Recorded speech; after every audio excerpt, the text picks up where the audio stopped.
In the name of the Almighty, dear Chair, dear Chairman of the Russian Sai, dear colleagues, ladies and gentlemen, good afternoon. Welcome to the plenary session on theme 1. It's my pleasure, and as you know, theme 2 was tackled in the first session, and now we shall tackle the first theme. It's my pleasure to be the moderator for this session with all the experts with very long experience, and I think that we should benefit to the maximum from these ladies and gentlemen so as to benefit from their very rich experience, very rich and fruitful experience. Of course, at the outset, I should thank and show my deepest appreciation to all the staff of the Russian Sai and congratulate them for this excellent conference, for the excellent organization, especially for the smiley faces that greet us in the morning with a smile and the same in the evening when leaving. This is why let us give them a very big hand.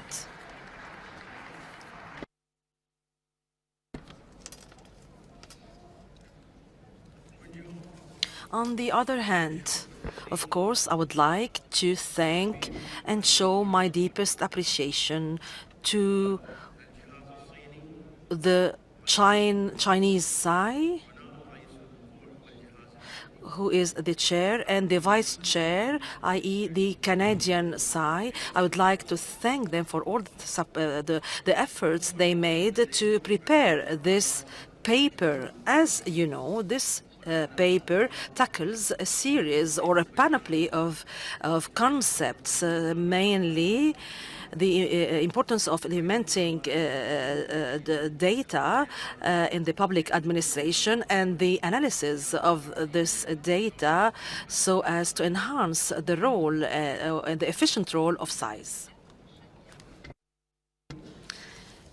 Distinguished Assembly, regarding the voting system and the procedure, as you know, you will be using the tablets as per the instructions you already have. I would just like to remind you that we won't be receiving any further questions after 3:45 p.m. First of all, I would like to introduce all the panelists to you. First of all, Mrs. Hu Tiken, the General Controller of the Chinese Sai, and Ms. Zhan Hein, the Vice Chair of the Chinese Sai, and Mr. Iber Omar, the CEO of the Supreme Audit Institution of Mexico, in addition to Mr. General Holm, the General Controller of Estonia, in addition to Mr. Jean Dodaro, the General Controller of the United States of America, in addition to Dr. Harib Al-Amimi, the President of the Sai of the United Arab Emirates, in addition to Mr. Agus Joko, board member of the Audit Board of the Republic of Indonesia, and Mr. Manuel Vargas, a practice manager of the governance global practice from the World Bank, and Mr. Jean Goulet, the principal of the Office of the Auditor General of Canada. So all of these ladies and gentlemen have very long and rich experience. And now we shall give the floor to Ms. Hu Taegun, who will be the first speaker. 理事们， Dear colleagues, ladies and gentlemen, first, I would like to extend my congratulations to Tsai Russia and Mr. Kudrin for hosting the 23rd intosai, as well as inviting me to be the chair of Theme 1.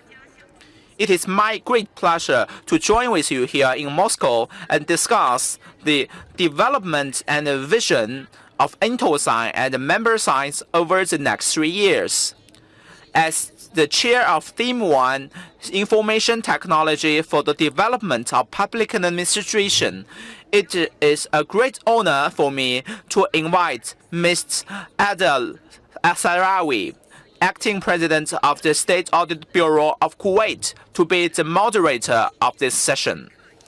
In recent years, information technology has profoundly affected all aspects of the human society, especially in the booming of the latest IT revolution represented by mobile internet, cloud computing, big data, and artificial intelligence has not only given rise to new techniques and applications, but also an explosion of data in various forms.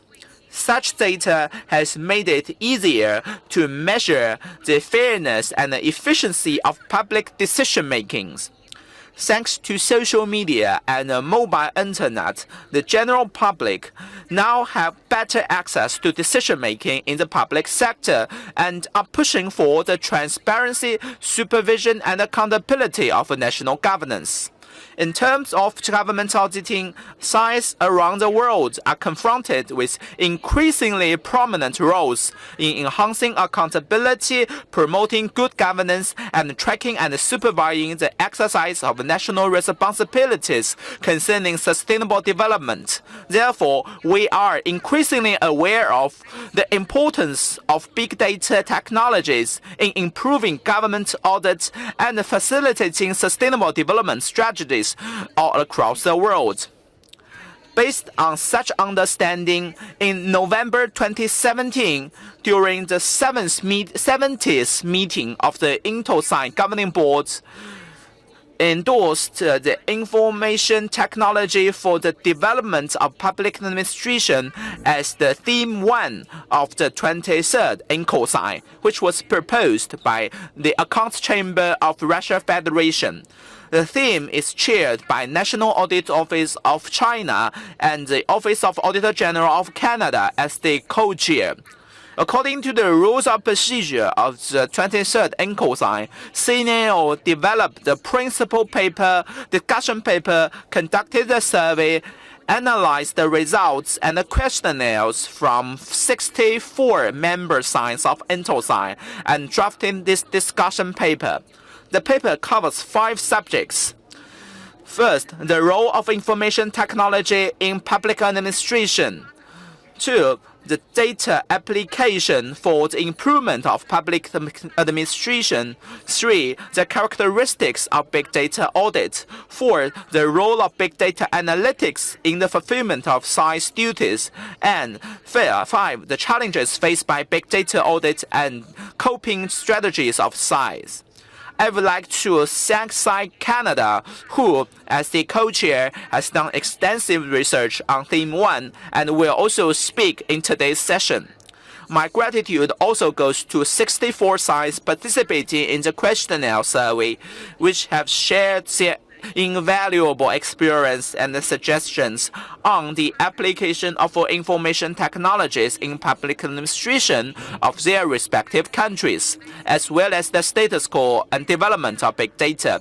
I would also like to say thank you to all the speakers from the United States, Estonia, Mexico, the United Arab Emirates, Indonesia, and the World Bank, whose insights I believe will be inspiring to all of us. I feel confident that the research conducted on Theme 1 will help intosai member sites reach a consensus on big data development and utilization and a proactive response to all the challenges brought by the IT revolution. Now, I would like to give the floor to Mr. Sarawi to moderate the discussion session.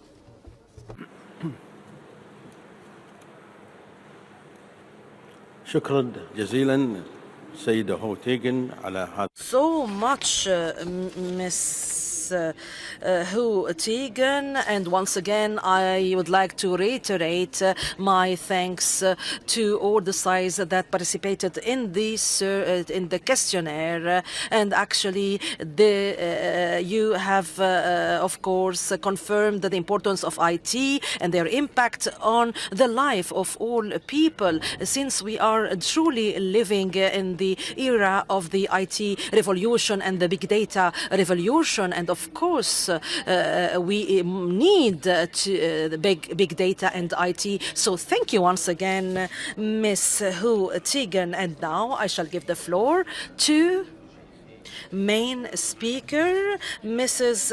Zhan Hein from the China National Audit Office, who will be talking of the role of IT in developing the public administration work. Just allow me to remind you that as of now, you can submit questions till 3:45 p.m. Please go ahead.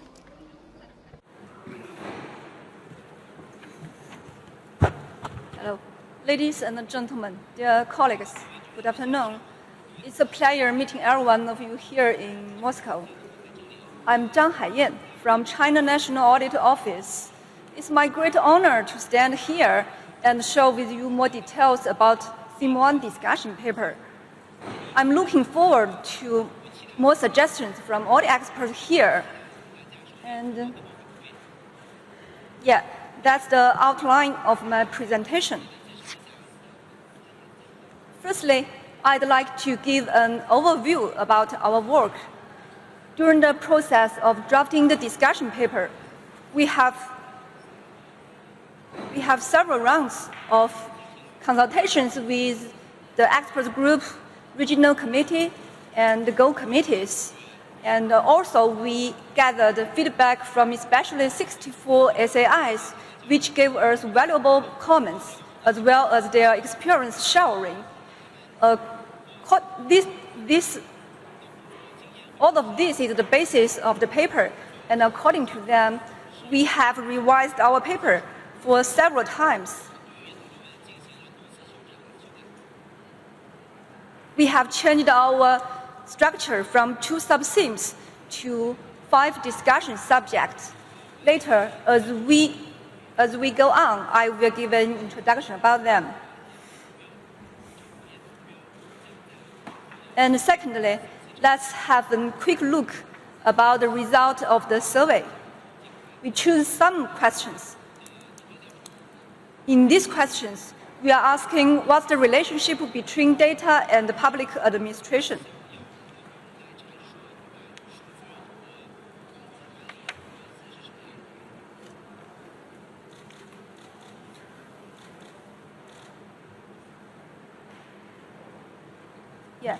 These 64 SAIs have a consensus that data is a fundamental strategic resource for public administration. Accordingly, data disclosure is essential.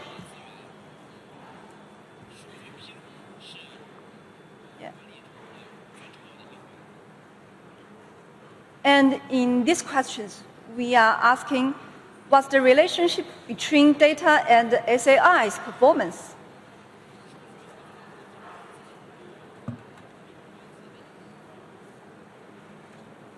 Most of the SAIs agree that the application of data is an important means of improving SAI's performance.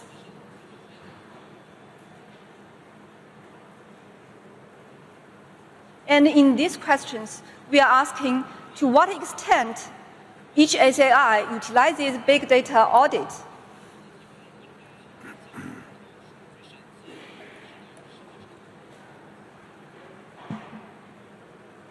The result shows that the big data analytics have been gradually becoming more advanced in SAI's practices.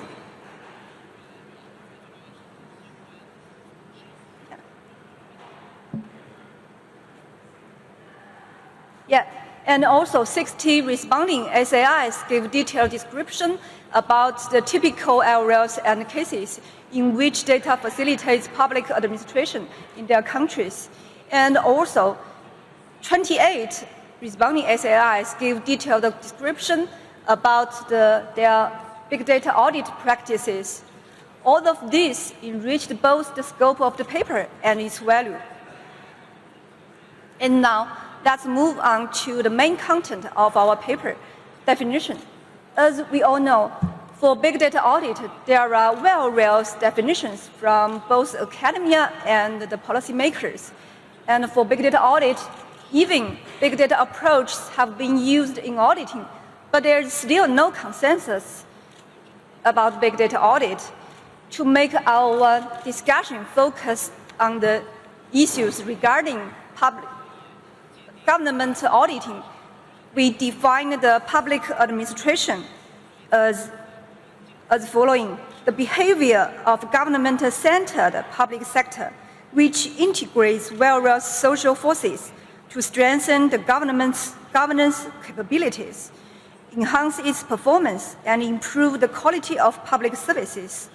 And we define the big data audit that SAIs collecting multi-source data from the audited entities or the public, carrying out cross-domain and intelligent data analysis, improving the quality and efficiency of auditing, and making better use of auditing, improving performance, transparency, credibility, and accountability of the government. Subject 1, the role of information technology in public administration.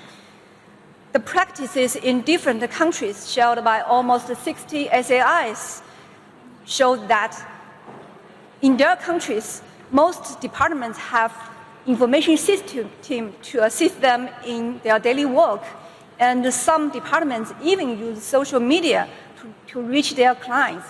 Their practices also show that most areas of interaction with the citizens are facilitated by the use of data, such as tax collection, social insurance, public budget, finance, and the public and physical resource management. In these countries, data is a core resource for public administration. And so we concluded that the role as more transparent public administration through data disclosure, more efficient departmental coordination through data sharing, and better decision making through data analysis, better targeted public services through data integration. Subject 2, data application for the improvement of public administration. We give suggestions from 3 levels: strategic planning, capability development, and the implementation measures. And meanwhile, we suggest that the auditor institutions could provide recommendations on data sharing and data quality. Accordingly, auditors can conduct performance audit of the data application in public sector by assessing the effectiveness and the risks. Subject 3, characteristics of big data audit. As the chairman of intosai working group on big data, we have collected opinions and practices about the implementation of big data audit from our group member countries.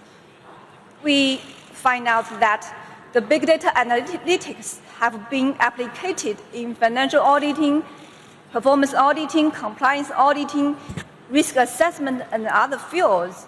And some SAIs are even exploring the application of new technologies such as the blockchain, machine learning, and natural language understanding. Based on these materials, we summarized the characteristics of big data as 5 M's: source, multi-perspective, multi-relationship, multi-technique, and multi-mode. Subject 4, the role of big data analytics in the fulfillment of SAI's duties.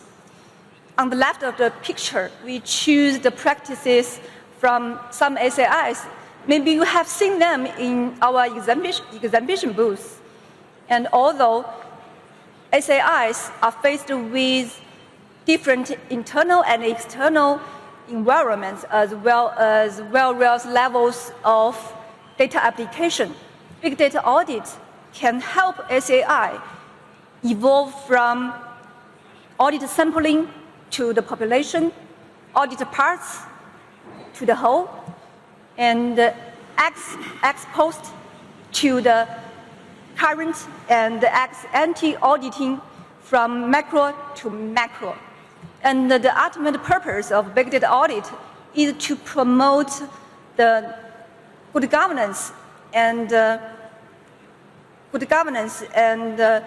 sustainable development of the society. And subject 5, challenges faced by big data audit and the responses of SAIs. After listing some challenges, we also gave some suggestions, such as the planning, IT application, and the professional standards, and also promulgation. We strongly suggest that intosai should promote the sharing of big data audit experiences by strengthening bilateral and multilateral communication amongst SAIs, as well as the cooperation and coordination with relevant international organizations. So we invited the representative from World Bank to be our co-speaker.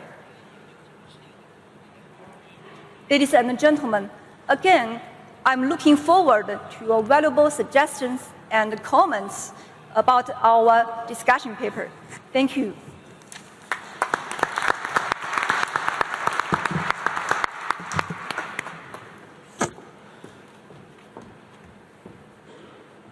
نشكر سيدة. Thank you, Ms. John Hein, for this very valuable presentation in which she focused on a series of important issues, including the questionnaire in which more than 60 SAIs have participated. Of course, with a special focus on the IT and the role of IT in public administration and the impact of the IT on the performance of SAIs, and this is of utmost importance and which is a challenge by itself in addition to the big data audit, and this is one other challenge that even goes beyond the SAIs work, given that governments are now talking very seriously about big data and even adopting them or relying on them when in their decision-making process, in addition to, of course, enhancing and improving the public administration, and finally the role of IT in helping SAIs to fulfill their duties. So once again, thank you. And now we shall give room to the voting. We shall proceed with the voting, as you can see, according to the mechanism that has been adopted. And you have 1 minute to answer this question.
كما هو واضح. As you can clearly see, 94% do agree on this paper's contents. However, the voting is not closed yet. إذن 92%. So 92% do agree. So once again, thank you. And now let us move to the special question on this paper, and it is addressed to and big data audit مثل ما هو واضح أمامكم. as you can clearly see. Yeah, I'd like to answer this question. Amongst the survey results, I found that some SAIs were concerned about the proper name used, which phrase big data or data analytics, data-enabled approach, which one is more accurate to describe our audit practices, and what is exactly the subject that we are making use of, data or big data. I'd like to take this opportunity to share my views. Firstly, I think the data analytics currently used by many SAIs have been regarded as big data audit. It's widely acknowledged that big data is characterized by 5 V's: volume, variety, velocity, veracity, and volume. In audit, the particular data analytics have usually included the analysis of structured, unstructured, and semi-structured data, which are massive in quantity and diversity, and also coincide with the 5 M's: multi-source, multi-perspective, multi-relationship, multi-technique, multi-mode that I have just mentioned. So I think it's safe to say that our audit practices have crossed the threshold of the era of big data. So I can't see the necessity to repeatedly address the issues that which kind of data is big data and whether big data approach can be used to describe our audit practices. Instead, I'd like to advocate all of us to keep up with the changing demand and use actively all kinds of big data techniques to address the practical issues. And secondly, I think conventional data and the traditional data analytics are both the basis and integral parts of big data audit. According to responses from 64 SAIs, we learn out that big data approaches have been applied by many SAIs. Some of them focus on the analysis of financial data, some analyze the operating and the management data, while others have explored the integration of data in multi-fields. Practices are different, but we all acknowledge that there is no such thing as an abrupt shift from the traditional auditing method to big data audit from a certain point on. What we have been doing is to gradually carry out big data audit on the basis of traditional data analytics. I think that's why intosai working group on big data established, aiming at sharing experiences and methods in carrying out big data audit. Thirdly, I think existing challenges faced by traditional analytics are more prominent in the era of big data audit. Big data audit or data analytics, they are all faced with issues regarding data quality, data integrity, data timeliness, data security, and as well as whether auditors can understand the relationship between different data. I think only through resolving these problems can big data audit or data analytics realized development. I think it can be said that obtaining access to data, analyzing data, developing insight will be an essential work of SAIs to improve the quality and the efficiency of audit work. Thank you. شكرا جزيلا ولعل Thank you so much. Of course, we do agree on this, especially that this is an obsession, or if I may say, a major concern for many of us, given the impact on the future. And of course, we hope to have positive outcomes out of this. And now let us move to Mr. Iber Omar from the Mexican side, and he will be talking about big data and artificial intelligence. The floor is yours, sir. Good afternoon. Thanks for this opportunity given to Mexico's side to share some comments about this topic. To have a more orderly speech, I will speak in Spanish. Vivimos en la cuarta revolución industrial. Thank you. This meeting finds ourselves in the midst of the fourth industrial revolution, and our lives are all marked by transformation in technology and by, for example, the use of social media, digital communications, and many other things which all have a bearing on our lives. Governments are doing their best to try to react to these challenges, but some of them are unpredictable and unexpected. In Mexico, as in many countries of the world, public policy is established in a certain way. We are using more and more digital technology, and we are obviously operating in a public way.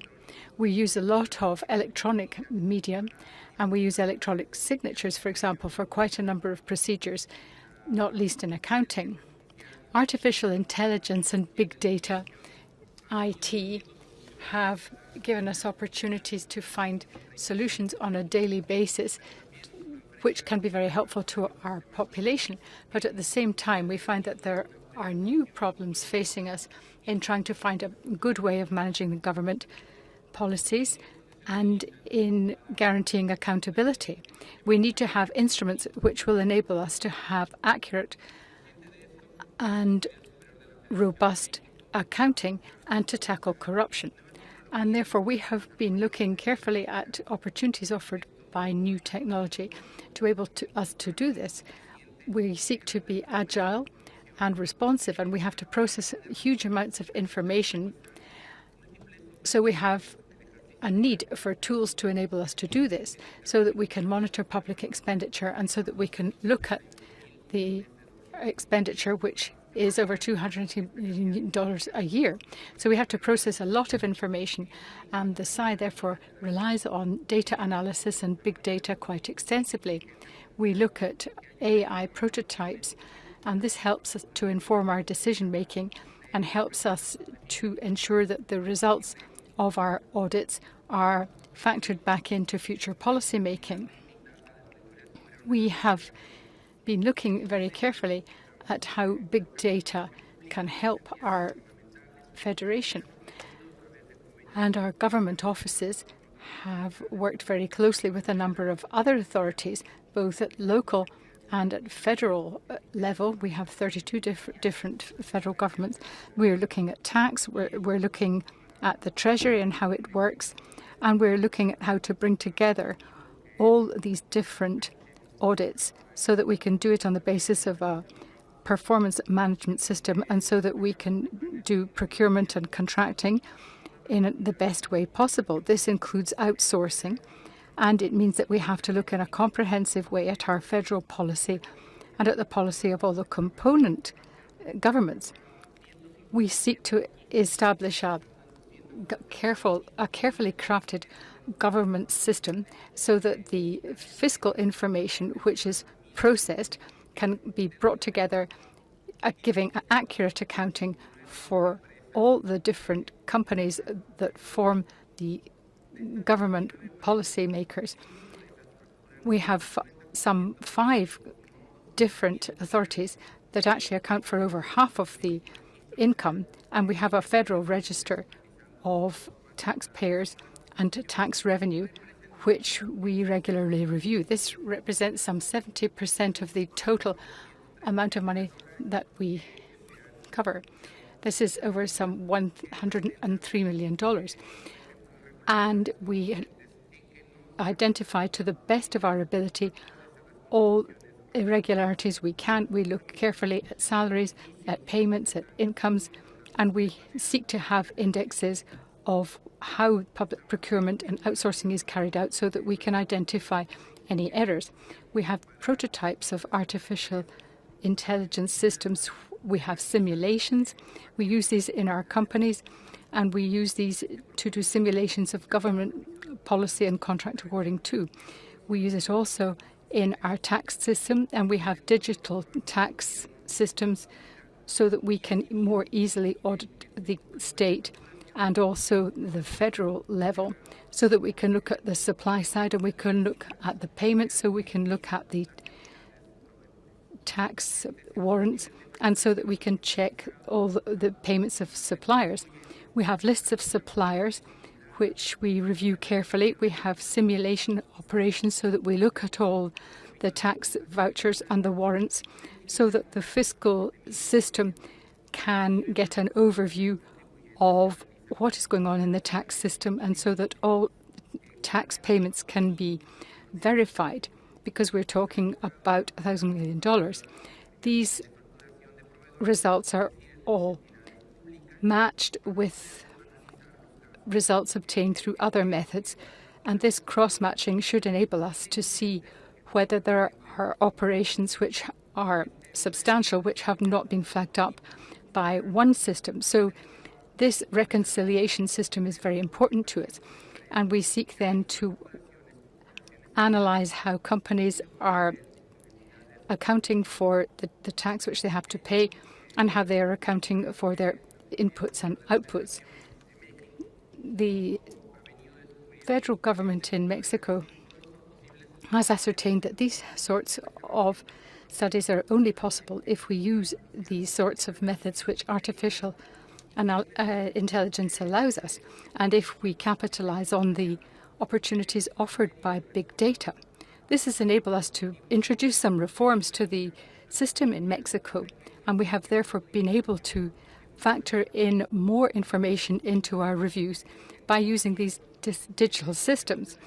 Open-ended digital systems mean that we can have a more robust system for auditing the information, and that therefore we have better results. And we can better scrutinize what our suppliers are doing and what is happening in terms of expenditure of firms and departments involved. So it should mean that we have more accurate public accounts, and that we can better scrutinize where the money is going, and we should be better able to give our citizens a guarantee that we have an open and robust audit system, and that we have transparency, which means that our citizens can access what the auditors are doing.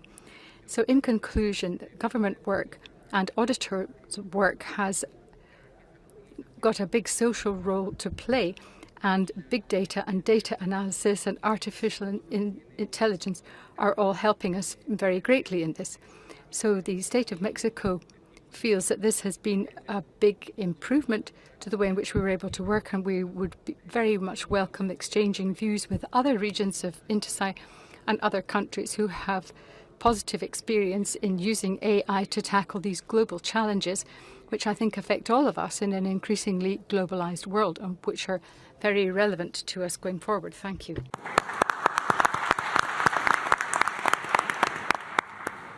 شكرا سيد إبر عمر على هذا العرض المميز ونهنئ. Thank you, Mr. Iber Omar, and we really congratulate you for all these achievements, especially in terms of big data, the use of big data. Of course, we are now witnessing the fourth industrial revolution, and it is indeed a concern for many. And of course, we have also the revolution of the virtual revolution, and especially that artificial intelligence has become also another major concern. And I think in 2 years from now, anyone who won't be really compatible with the use of artificial intelligence, well, he or she will be, lagging behind. However, I would like to answer very briefly the following question: did you face any challenges to access or have big data, mainly and namely from the governance side, especially that, some sides do face some challenges or difficulties because of some governmental obstacles? So I would like you to give a brief answer based on your experience, especially that you have created big data that are specific to you. Los puntos que Thank you very much for what you've just highlighted. And in relation to the question, what I'd like to say is this. We have two different types of problem. The first is that it is difficult to get an overview of the operation of government. And this is partly because one authority will be carrying out certain tasks and it will be superseded by another. And the coordination aspect is difficult. Even if one person or one group has a legal mandate and this is then passed on to another, there is an issue of continuity. And changes in interpretation methods can also be problematic. With the best will in the world, however great the will of the public authority, it is difficult to have proper continuity and therefore comparability in public accounts. This is our reality in Mexico, and I think this may be a common problem across democratic systems. Then secondly, what could we do to address this, to try to prevent such a problem? Well, if such a situation has occurred, then what we have to do is try to interpret within the legal context in our federal context in Mexico, interpret the information in the best way we can. So this means in Mexico that we look at the different levels in government. We look at all the independent local authorities. We look at auditing all the federal bodies. And we have a clear mandate for this, as do they. So we try to look at all the institutions and do an effective independent audit. But nevertheless, trying to get an overview of the overall picture is always problematic. However great the will is on the part of the government, and that applies at local authority as well as at national federal level. We have a second package of reforms which was introduced, or which we began to introduce between 2011 and 2014. And this has borne fruit to some extent. It has closed some of the loopholes which existed, and it has meant that we have got more comprehensive information now in some of these big data sets that we have in the big databases. So the information that we have in the public sector from 2012 to today is now held in a public database. It's a platform which is an open source method, and it includes all public procurement contracts, but it hasn't yet been fully audited. We don't yet have, in parallel, a full audit system. So we need to work on that so that eventually we can achieve a real-time audit system, but we will work on that going forward. Thank you. Thank you. Distinguished Assembly, regarding the voting on this question, as you can see on the screen, now we can see the results. 96, I believe, says the moderator. I think almost 96% did agree. Yeah, 96%. said okay. And so let us thank once again Mr. Omar for his valuable presentation. And now let us move to the next speaker, Mr.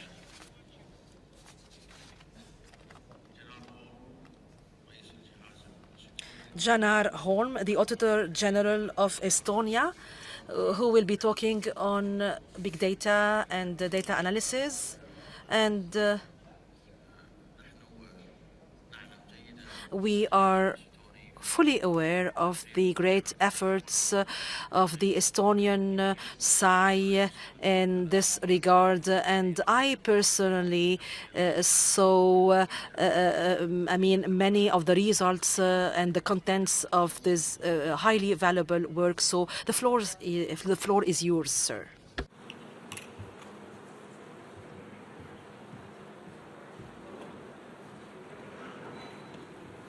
Sorry. Thank you very much.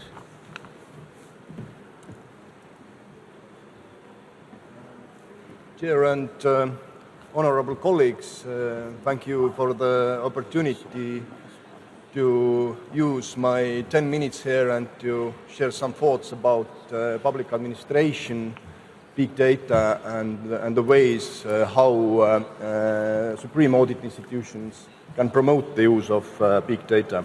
Because I have so short time here, I'm focusing on subteam one, role of IT in public administration. So, but at the beginning, I would really like to dedicate this presentation to all officials in public administration who are pushing the limits, to all officials who are doing their best to innovate public services, taking into consideration as much as data as possible to create new quality while serving their citizens.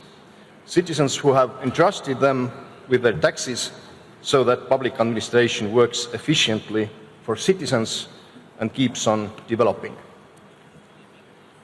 We are living in flow of data. Over 2.5 quintillion bytes of data are generated every single day. And if you make a simple calculation during my speech, around 90 quadrillion bytes or 84 million gigabytes of data will be generated all over the world.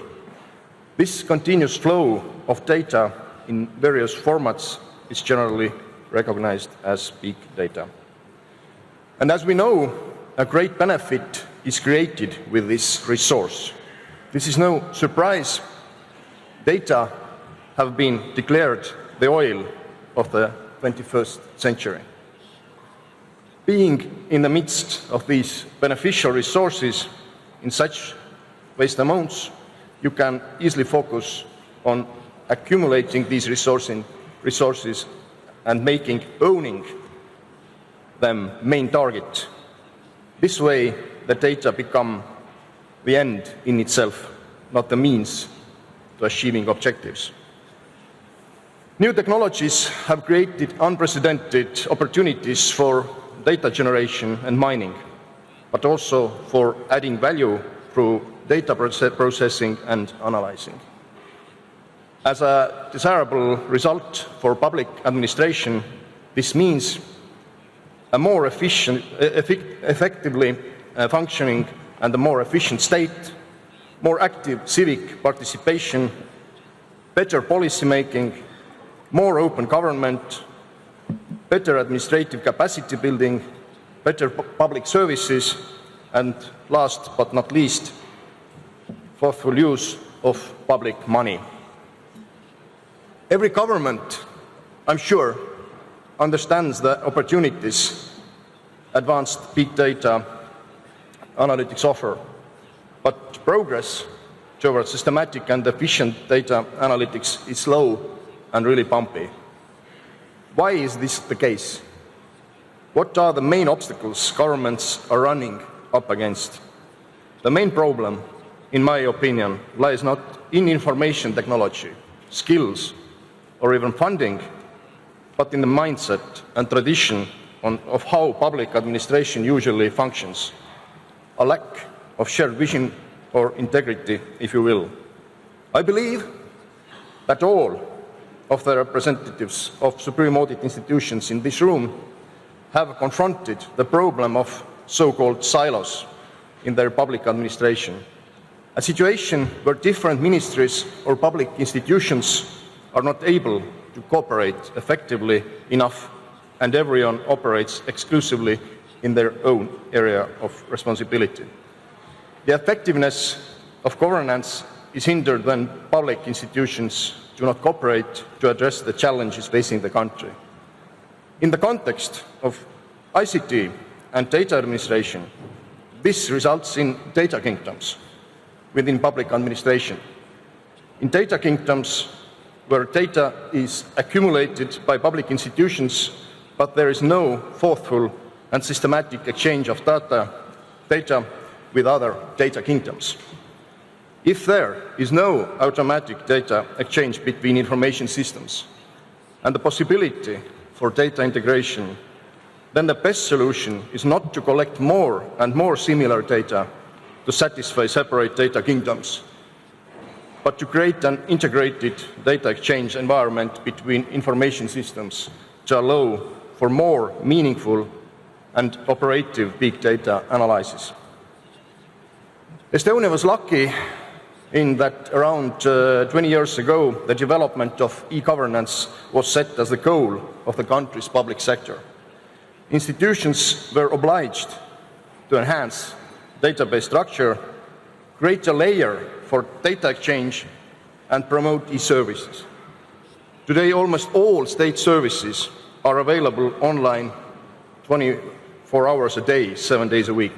They are trusted by people and widely used. The exchange of information between the state, citizens, and businesses, as well between public authorities, is continuous, digital, and online. Now, the public sector in Estonia is moving to an era of proactive services, or so-called invisible services. The government has defined 15 life event and business event services to start with. Essentially, such events, for example, the birth of child, retiring, and social benefits, are designed to be transactions that can be completed as seamlessly as possible for the user. This means that life event or business event services are activated automatically based on the events taking place in the person's life. To run a country where a variety of e-services, including invisible services, are accessible online 24/7, to make advanced big data analysis for better decision-making, or even to dream about invisible e-services, you need interoperable information systems. To cope with such a challenge, Estonia has developed the X-Road data exchange layer, which works like an open source highway for data traffic. It is also being used as a platform for securely amending data in multiple databases, for the transmission of large data sets, and for executing searches across several databases. The unique aspect of Estonian e-governance is that it lacks a centralized or master database.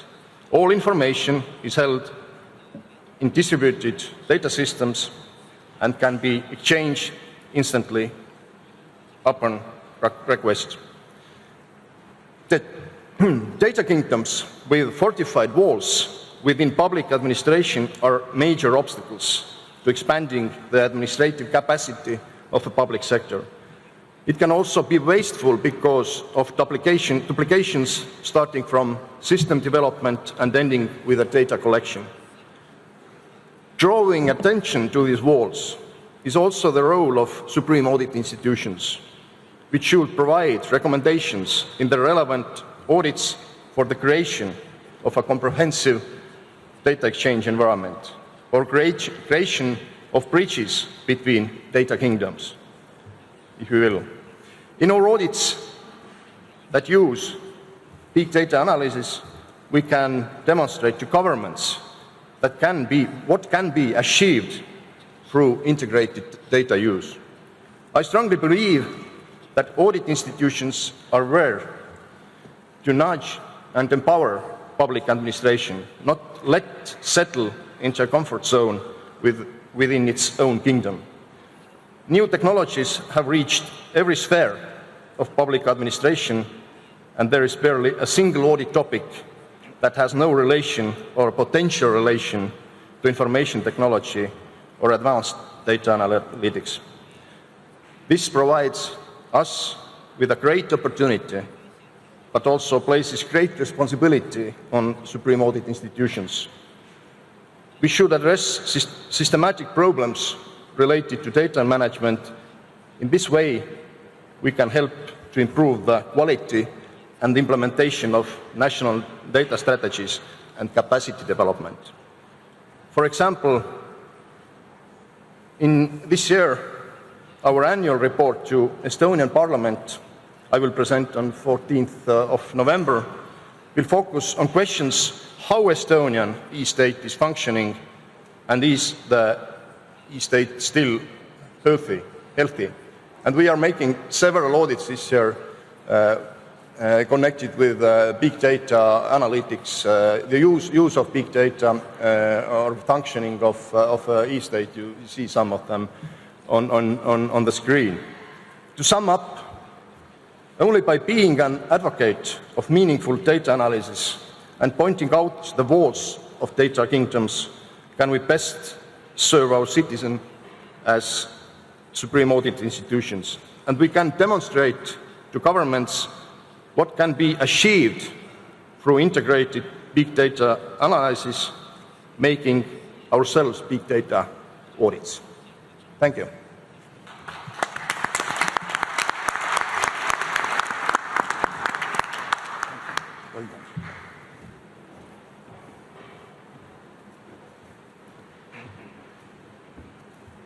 شكرا لسيدنا. Thank you, sir, for this quite impressive experience and very valuable presentation. You have focused on two very important, highly important issues. First, the mentality when dealing with the public administration, and the kingdom, the data kingdom. Because I think that every public, they are so reluctant to give this data to others. And now,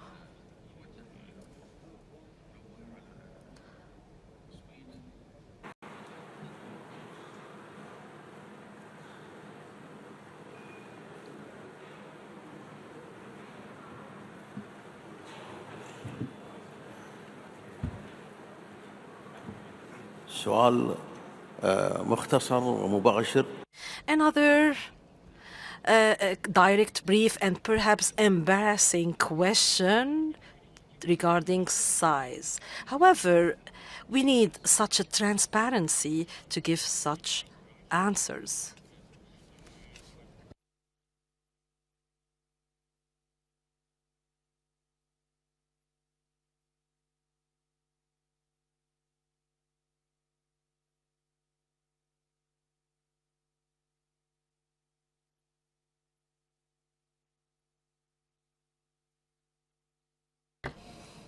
So, as you can see, 29%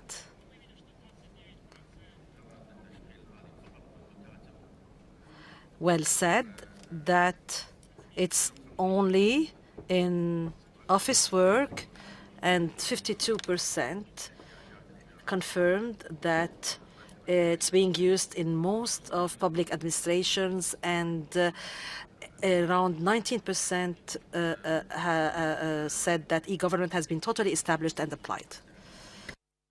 And now, after having seen the results of the voting,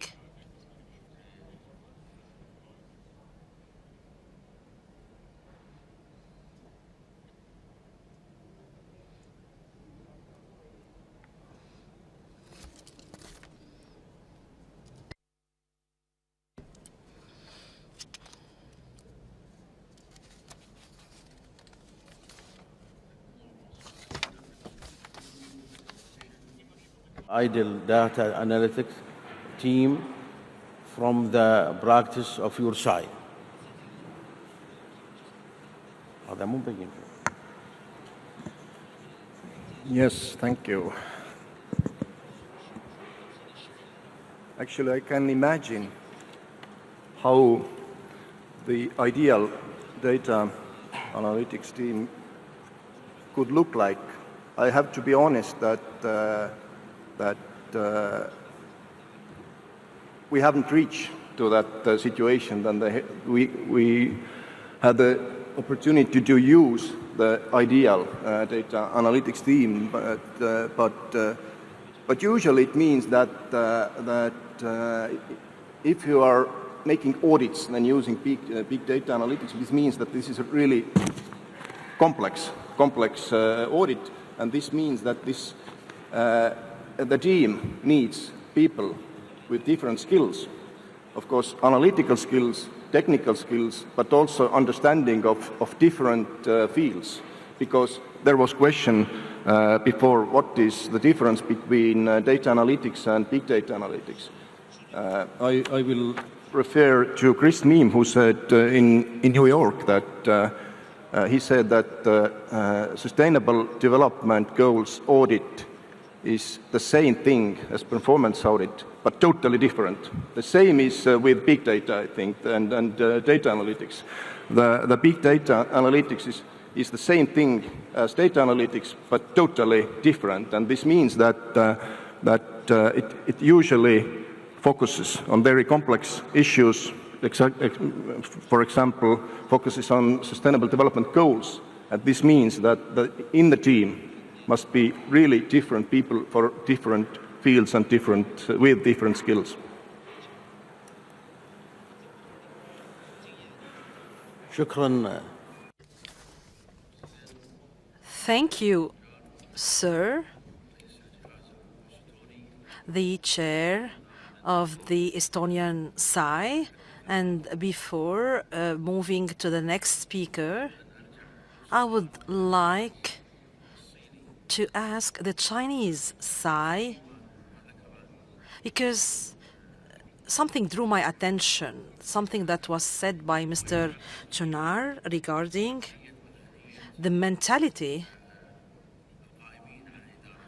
of the people in charge of the public administration. And you have mentioned, you have pointed out the importance of IT and the data and information revolution in the public administration. And now we have just heard about another challenge, that is not related to IT, but to the mentality of the people in charge of the public administration. So I'd like you to tell us whether you in China has had the same kind of challenge, or do you want to say something about?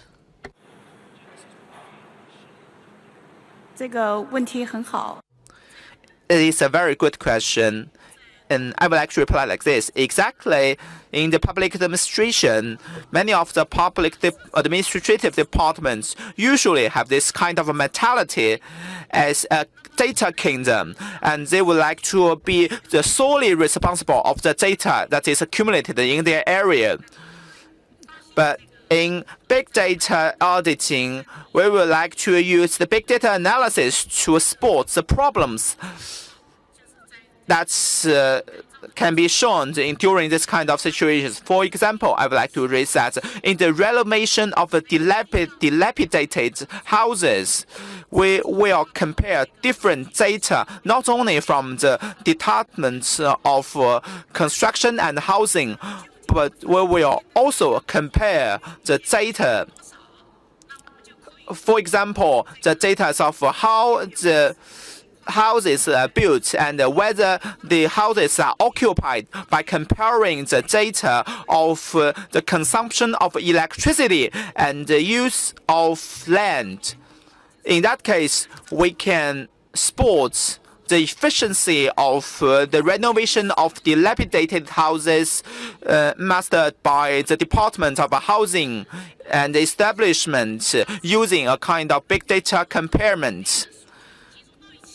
Big data analysis is to gather data from all different fields and areas.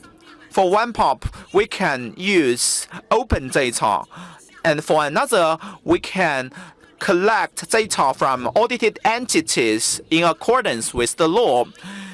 By comparing these collected data, we are easy to spot the problems. That's why I would like to reiterate that big data application is very important in improving the effectiveness of audits. شكرا جزيلا. Thank you so much for this answer. Quite straightforward and quite direct and clear. And now let us move to the next speaker, i.e. Mr. Jean Dodero, the U.S. General Controller. And before talking about enhancing accountability and transparency in public administration, of course, would like to praise your personal efforts, especially that this is the second session, the second panel for you. So I'm sure you've had quite a tough day, and I hope that you will be generous in terms of giving us very valuable information as usual. Thank you so much, sir. The floor is yours.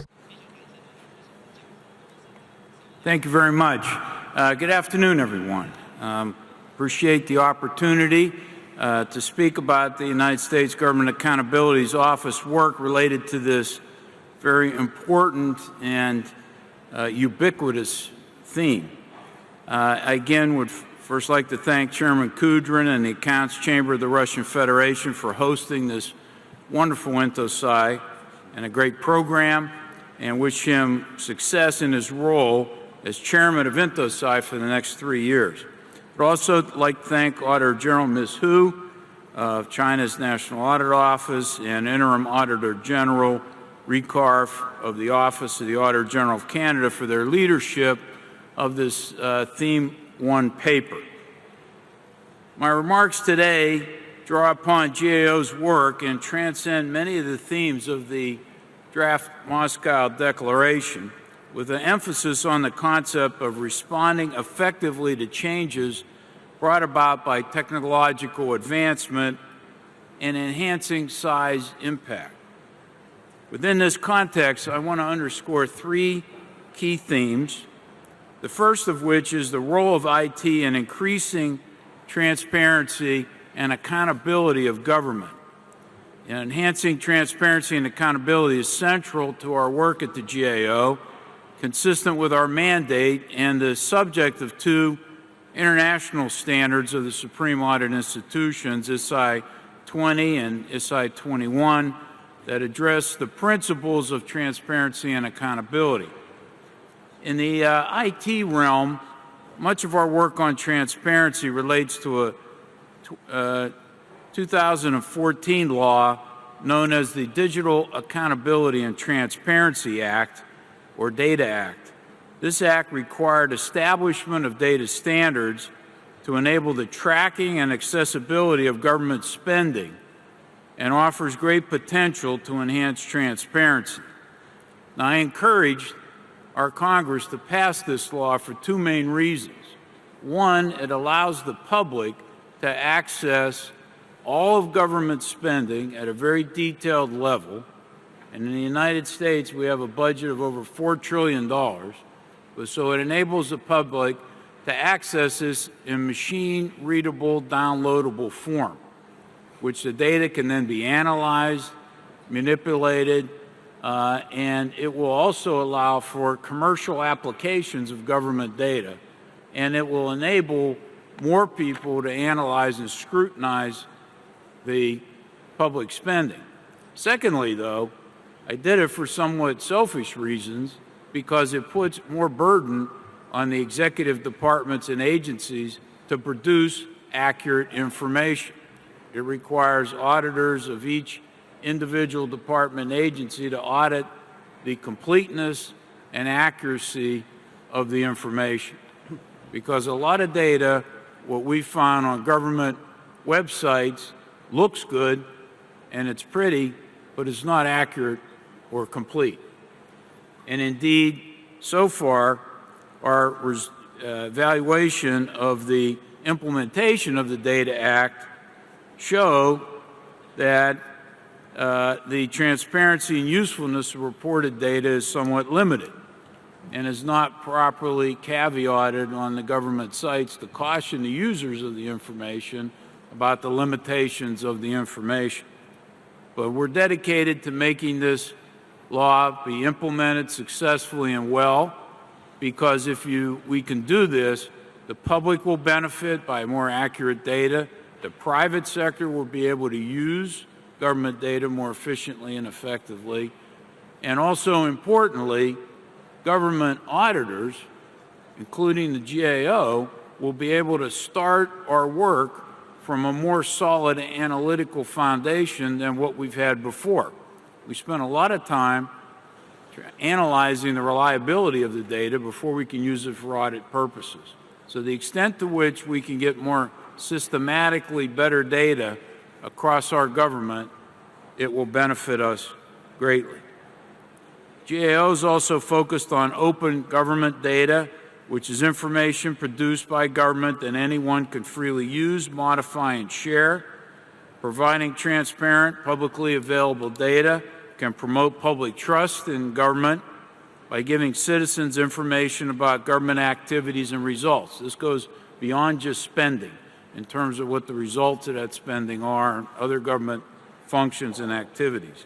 In 2018, GAO reported on key practices for reporting open data, such as providing data in useful formats and fully describing the data, and identified opportunities for better aligning the primary government website that tracks federal spending with these practices as well.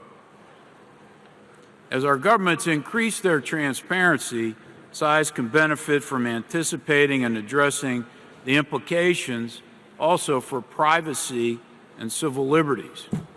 This is a particularly important point. What we found is that a number of government agencies, to go back to Estonia's Data Kingdom approach, have developed the same type of orientation, but they use the guise of not sharing the information to protect the privacy of citizens, and thereby the government as a whole can't use the data. And so it's with special emphasis on making sure that the government can use the data, as Ms. Hu talked about, and comparing across silos while still protecting the privacy and the civil liberties of our citizens. So a lot can be overcome by sharing the information across federal departments and agencies in our case, and it doesn't have to be to the exclusion of sacrificing privacy or civil liberties of the information.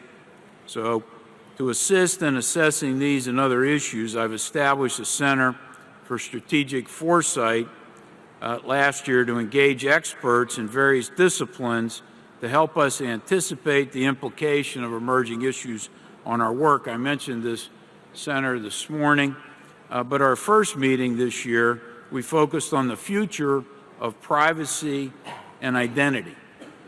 And it is very important that we think about this in a different context and not on, as traditionally looked at, in terms of using conventional identifiers as the fact. There are other things that could be emerged that could be better substitutes for the traditional forms of identifier numbers and personal information. I believe that focusing in on these issues will help us support the Congress in considering and addressing the trade-offs associated with transparency, open data, new technology, balanced against the privacy of citizens.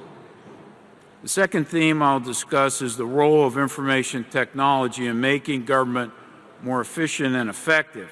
GAO has long recognized that IT has the potential to enable federal agencies to accomplish their missions more quickly, effectively, and economically. Well-functioning IT systems can also enhance the delivery of services and programs that are critical to the health, safety, and well-being of citizens. This is why GAO has an information technology and cybersecurity team to provide the Congress with insights and recommendations on these issues. Over the years, our work has shown that the government's management of information technology has produced mixed results. For example, IT acquisitions are often delayed, over budget, or do not achieve their intended purpose and produce a good return on investment. As a result, in 2015, we pressed IT acquisitions and operations government-wide on our high-risk list due to vulnerabilities in fraud, waste, abuse, and mismanagement, or the fact that fundamental transformation had not yet occurred. Based in part on our recommendations, Congress enacted further legislation to address the challenges related to IT acquisitions. We recently reported on actions by federal agencies in response to this legislation. While they've made some progress, we found that the federal agencies still need to address many of our related recommendations, including strengthening the role of chief information that have been around in some cases for decades. So we're not investing enough in new technologies that could bring about reforms and retire some of these legacy systems. GAO has also identified opportunities to address inefficiencies with outdated legacy IT systems that need to be modernized or replaced. Many of the outdated software languages or hardware that's no longer supported, and as a result, we've made numerous recommendations that focus on identifying and prioritizing legacy systems that need to be modernized or replaced. These legacy systems also are at the heart of cybersecurity violations because many of them, group on IT audit has been of great value in sharing experiences and best practices. I'd like to commend the Comptroller and Auditor General of India, Mr. Marishi, and his staff for their leadership of this working group. The final theme I'll discuss is the role that data analytics can play in improving the usefulness in data analytics and the use of big data to further enhance the evidence base for our work. I created a team within GAO that enhances access to different data sources, conducts data analysis, data matching, data mining, develops methodological approaches, and deploys new analytical techniques. This has enabled us to more efficiently monitor federal procurement processes, detect potential fraud in our social support programs, and enhance risk modeling to assess internal controls. I also recently created a new science, technology assessment, and analytics team that has an audit innovation lab.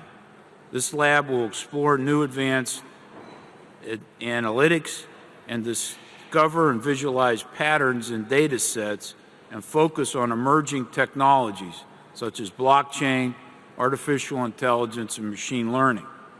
This will enable us to increase the sophistication and usefulness of our work and also help the United States Congress understand how our government is addressing opportunities and risk associated with these technologies.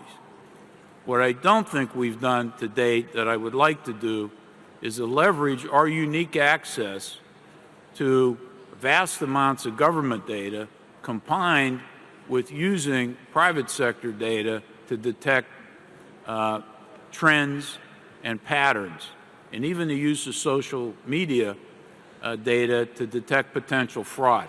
There's so much that could be done in this arena, and like you know, we face resource limitations, and we will not be able to enhance in any large measure the operations of our organization with additional people. So we have to use data analytics and this type of information to not only enhance our audits that we do, but to identify targets for us to audit in the future. GAO has also engaged extensively with the intosai community on data analytics through our role as Vice Chair of the Working Group on Big Data in partnership with the National Audit Office of China and the Auditor General, Ms. Hu, who serves as the chair.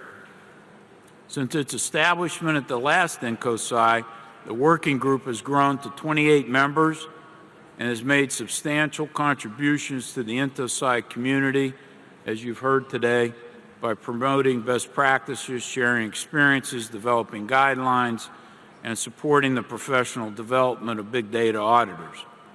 Finally, as we look toward the future, I anticipate that all sides will increasingly need to understand how advances in science and technology will affect governments and the audit profession.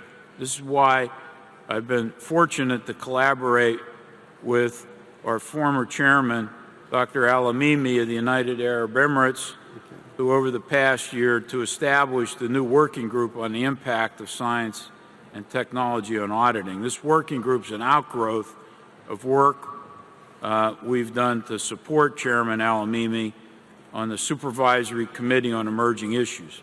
It will complement the work of the IT, audit, and big data working groups, and it helps SIs better understand emerging technologies and developments, such as artificial intelligence, cybersecurity, which will grow more complex, not less, data analytics, 5G cellular network technology, which will introduce great benefits but also has national security implications, machine learning, and quantum computing. We welcome the participation of all interested intosai members in the new working group. This concludes my remarks. I thank you for the opportunity to be here this afternoon to provide my perspectives and be pleased to answer any questions. Thank you all very much.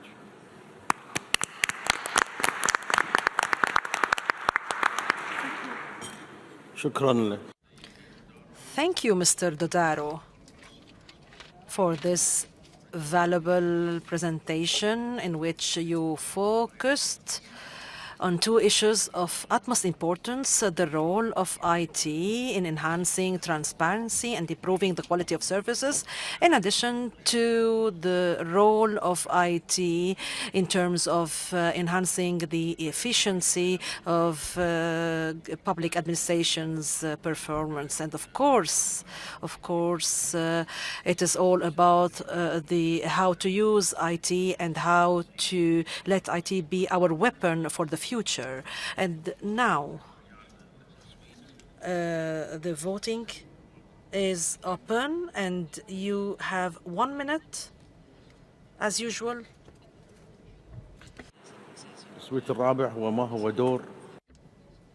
What kind of role could science play during the process of data application in public administration?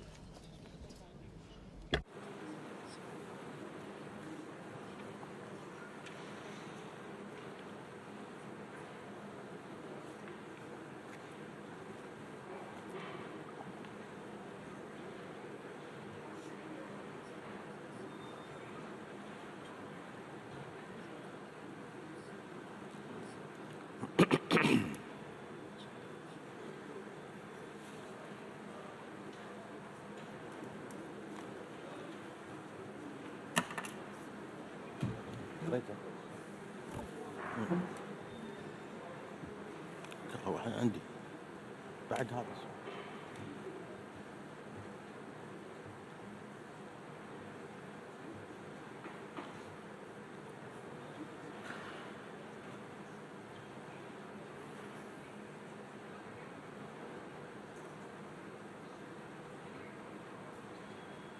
تصويتك هو.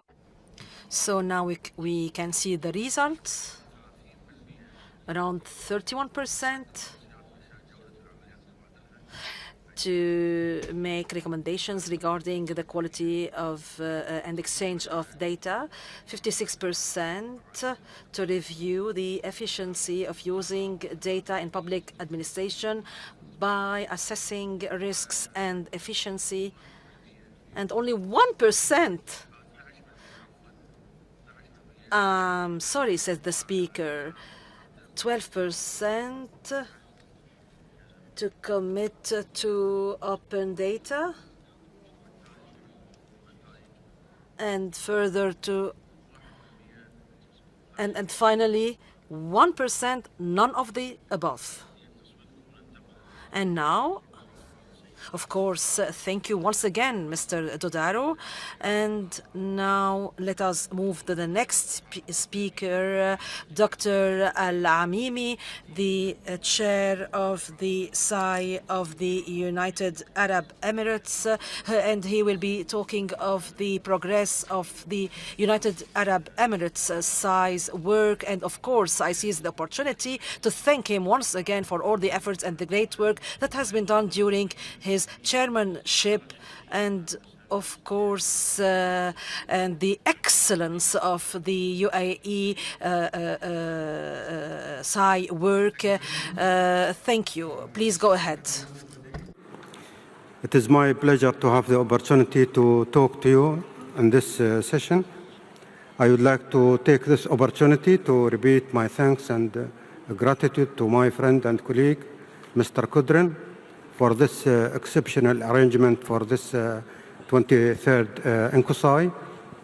By the same token, also, I would like to thank the Auditor General of China for the tremendous work and the preparation for this session. So far, I think we have received a lot of views and principles about the importance of using technology in the auditing and their impact on the public sector services and their delivery to the nationals.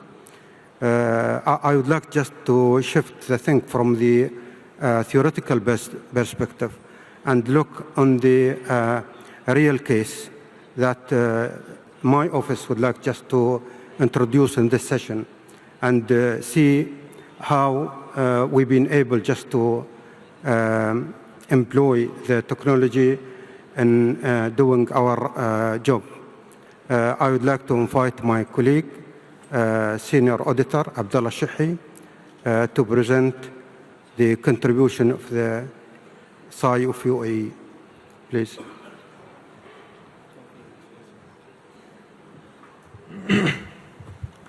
Your Excellencies, ladies and gentlemen, with the rapid technological advancement, the UAE government has undertaken many initiatives across different sectors in order to cope with the technological changes and to offer an efficient and quality services to its citizens. So UAE has also followed the same path.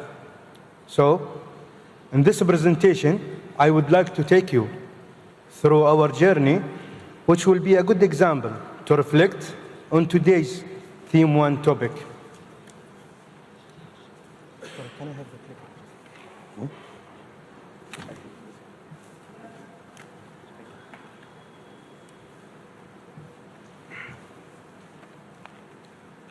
My presentation will be UAE initiatives, SAI UAE initiatives, and finally, a real audit case study. To start off, I will present you some of the key events that have shaped SAI UAE up to this date. In 2008, the leadership in UAE had a new initiative to automate all the government services. This initiative has resulted in the entities adopting different types of information systems and creating a tremendous amount of digital data. Therefore, the traditional audit approach was enhanced with an information system auditing. So UAE established the IS audit team on the same year and adopted the IS audit methodology. In 2011, the Smart Government Initiative was announced as an extension to the 2008 Automation Initiative, with the purpose of making the whole government paperless. So UAE has officially mandated and defined IS audit as one of its roles in 2011, and worked out with the federal entities to gain remote access to all the core system, which I will highlight. As the 70+ UAE federal entities were adopting new systems, issues and challenges were also arising. The UAE government in 2013 had taken steps to govern and manage these challenges by establishing regulatory authorities. In 2015, a new decree was issued mandating all entities to have a section of open data in their websites to promote the government transparency. As a response to this, in 2016, SAI UAE IS has improved its methodology by adopting data analytic approach. In 2017, the government established Ministry of Artificial Intelligence and issued the UAE strategy and roadmap for the artificial intelligence. This also has directed SAI UAE to automate the audit process and to harness the massive amount of the complex data in the government for audit purposes. The UAE federal government entities uses three main systems. Starting from the left, a centralized payment system used for all the 5,000+ government services, which called e-Dirham. The Financial Management Information System, the FMIS, which used for all the government entities' financial transactions. The Human Resource Management System, which used for managing all the federal government employees' personnel, and they are all integrated. Let me give you a highlight about what we are doing today in SAI. Currently, in our SAI, we are using multiple software, such as Alteryx, Arbitus, and Tableau. And we have automated analytics of certain components, such as procurement and payroll tests. We have configured preset scenarios which get executed on predefined timelines. Then, analytics results get shared with the audit teams. In this going-on project, we are applying the machine learning technology, as we will adopt the cognitive algorithm feature, which will learn, analyze, and produce information to be shared with the auditors and the stakeholders to have a better result with minimal human interference. Now, let me share the real audit case study that we have used data analytics and came up with some interesting results. Our example will be about Ministry of Community Development. One of their core entity services is to provide financial aid to its beneficiaries if they meet certain criteria. The audit objective was to review the system controls used to provide such services. We did 100% population testing based on scenarios which we have identified from the establishment and the relevant laws and regulation. And to have a better understanding, we visualized the result in groups. In this slide, as you can see, we group them by the 7 Emirates, by age range, by the number of years, and by their education level. Moving into the findings, the most important result was the data integrity. As you can see on the slide, some beneficiaries' data, which are considered mandatory to define the amount, was incomplete, inaccurate, and in some cases it was inconsistent. From the first column, as you can see, there are 22 offices across 7 Emirates. We have 52 duplicate cases in the next column, and on the third column, we have 900 inaccurate age records. In the fourth column, we identified 1,941 wrong cases with wrong identification number. Another column that is interesting relates to the 47 cases where the beneficiaries' applications were approved before the establishment year of the ministry itself. This demonstrates a simple validation control that was missing. Another control which have been tested is the beneficiary's age. From the slide, the payees are grouped by age. The largest group age in the first box, as you can see, having over 10,000 beneficiaries, which their age between 61 and 80. Overall, the distribution of the ages was in line with our expectations, except the beneficiaries over 100 years old. There were 194 cases, which was unexpected for the United Arab Emirates. So, we did further analysis by obtaining multi-source data information from Ministry of Health and Emirates Identity Authority. And we correlate this information to the beneficiaries list that we have. As a result, we identified 191 beneficiaries above 100 years old. We also identified 10 of the beneficiaries had passed away, and they were still getting paid. The final result of this audit was a refund of approximately $10 million US. By consolidating all the other cases that we have found related to the beneficiaries' findings, I believe such result would have been difficult to be found if a traditional audit approach or sample-based testing was used in this case. Thank you, Your Excellencies, ladies and gentlemen.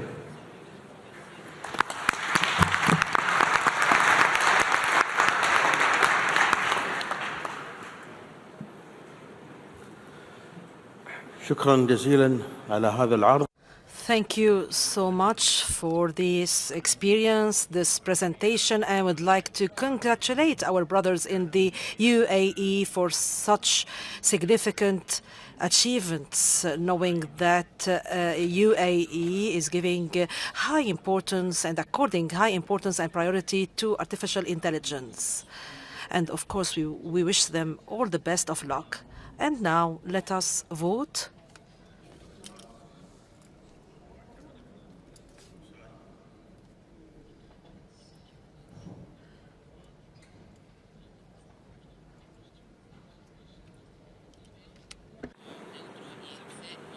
هل توافق التصويت سيكون هل توافق Do you agree that the use of big data is an important means of improving the performance of size and so as to increase their efficiency, of course?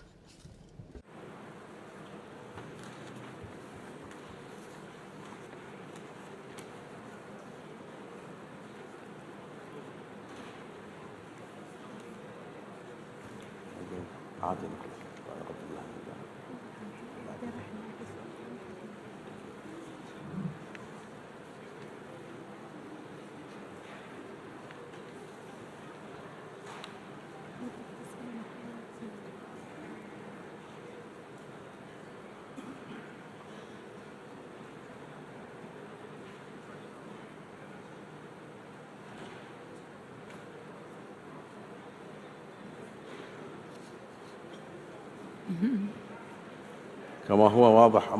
So as you can clearly see, 94%, so the big majority did agree. 4.8% is rather neutral, and disagreeing, those who disagreed, 1.2%. And now let us move to the audience question. And public administration brings with it different set of risks that auditors must consider when auditing in such environment. What are these risks and considerations from your professional point of view? Dr. Harb. Thank you, Chair. I think there are many ways to answer this question, but maybe the most important thing is related to the SAI itself. Maybe I will refer to the question being asked previously regarding the structure of the IT audit. When it comes to the IT auditing, there are need of several skills in terms of the extracting the data, analyzing the data, and interpreting the data. Now, as the example being just presented here, we end up with these cases, and the way we can interpret the result of the analysis, it's quite hard actually to qualify the amount being used in these cases, whether it is wrongdoing, fraud, or corruption. So I think there is a risk area here where the SAI need to come up with a very conclusive, I think, judgment on the finding. Other risk area, apart from the skills and preparation, is the risk related to the accuracy and completeness of the information and their availability on the auditee side. This is a challenge actually being faced, I think, by many of the side. Thank you. Shukran. Thank you so much, Dr. Harib. And now let us move to the next speaker, Mr. Agus Joko from Indonesia, the Indonesian SAI, and we wish you all the best of luck. Please.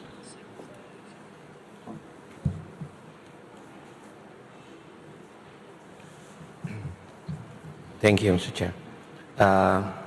It is a pleasure for me to be here, and I would like to thank to the SAI of Russia to give the opportunity for SAI of Indonesia to share our experience in conducting audit based on the big data analytic. As you might be aware,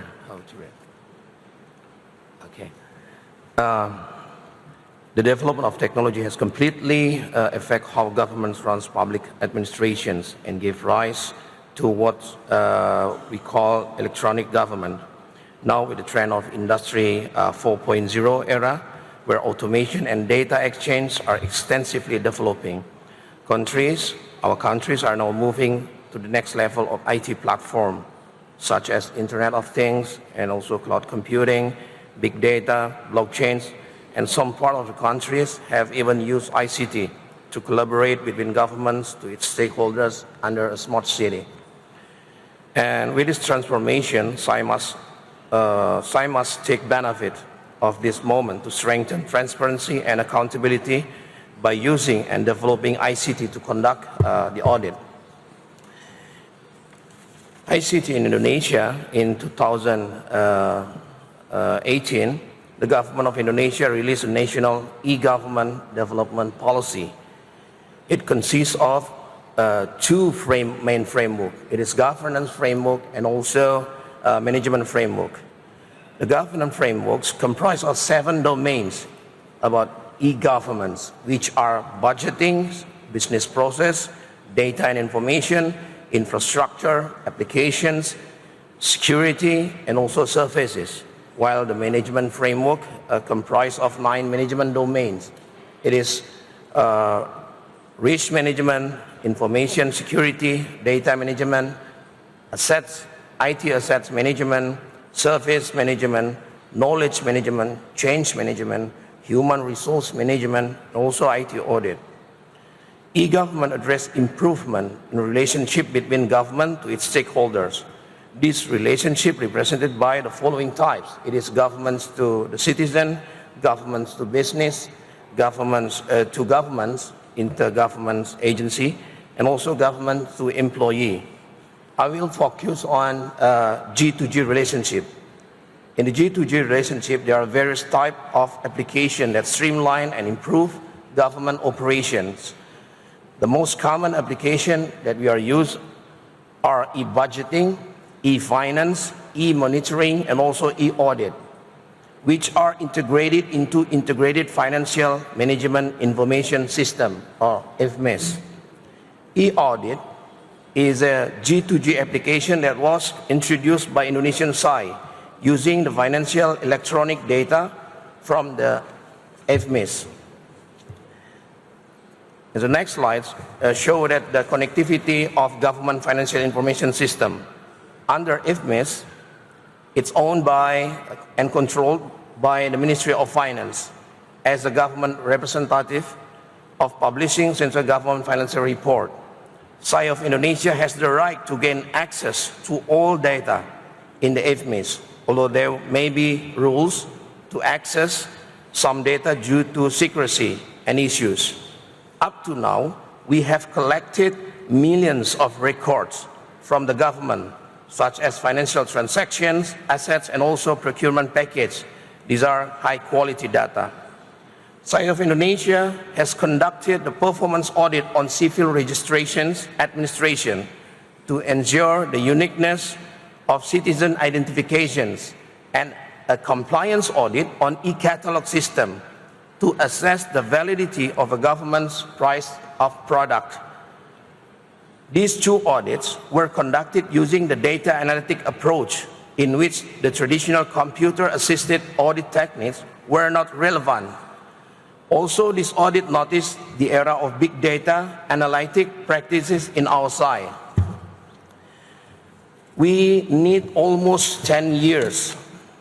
We need almost 10 years to claim that we are entering the big data arena. It's starting from 2009. BPK, our SAI, introduced the e-audit. E-audit is a concept of scheduled electronic data delivery using ODT from the ODT to BPK data center using the consolidator agent. We put a dongle into ODT server and periodically the dongles send us the data. In 2010 and 2011, BPK obtained commitment from the government to participate in e-audit. We're signing almost 1,617 MOUs with the government agency to send the data to our server. In 2017, BPK implemented the big data analytic. Within 10 years, the data in the BPK data center increased in terms of volume, variety, veracity, value. Since 4 of the 5 attributes of big data were fulfilled, this categorized BPK as having a big data, not just a very large database. One unfulfilled attribute is velocity, which does not fit with our process. Whole models analysis need the real time, whether we are not using a real-time model. Based on our 10 years experience, we urge that SAI should start as soon as possible to initiate the big data analytic capacity building. Big data analytic in BPK using a normal framework. It's conducting the data analytic process, readiness, analytic creations, analytic development, and also business intelligence. After the data is ready, we undergo duty process, and the result of the analytic are then represented as the model of visualization under business intelligence. Different data use different approach. It consists of a structured or unstructured data. And this is the sample of our experience using the big data analytic. By using the framework and approach, as I have mentioned earlier, I would like to share about 3 audit experience using a big data. First, in 2017, we conduct a performance audit on civil registration administrations. One key area was the uniqueness of the citizen identification. We dealt with the 100 millions of citizen identifications, informations, and also work with tags, element of identity, such as name, place of birth, date birth, family names, fingerprints, and also etc. We applied the data analytic using the content of analysis and clustering. We use both exact duplicate and similarity-based clustering. By using that, we found that 100,000 of citizen identification information using different IDs. By using similarity, we found also that some IDs are used by others. Second, in 2018, we conduct a compliance audit on e-catalog system. One of the sub-matter was to comply the price of the government. One of the audit procedure is to find the published price of the product stated in e-commerce website. The auditors collected all websites addresses related to the product sold to the government. By using web data extractions and also content analysis, we found that the price of several products of the government paid was higher or equal to than the retail price. Third, in 2019, we conduct the financial audit on the central government financial report. By using associate rule, we extract the pattern of the government expenditure distribution, and we found that government spend more for internal process than for services to the citizen. The conclusion would be ICT is a platform for transparency and accountability in public administrations. It is not just a tool, but more as a platform for transparency and accountability. Second, the data tends to grow bigger and more variable. Therefore, sites should be equipped with auditors having adequate competency on the big data analytics. Third, big data analytics give opportunity sites to create value that could increase the efficiency of the audit process. Last but not least, big data analytics require more scientific approach rather than computer-assisted audit technique. So big data is beyond the CAAT. Thank you very much.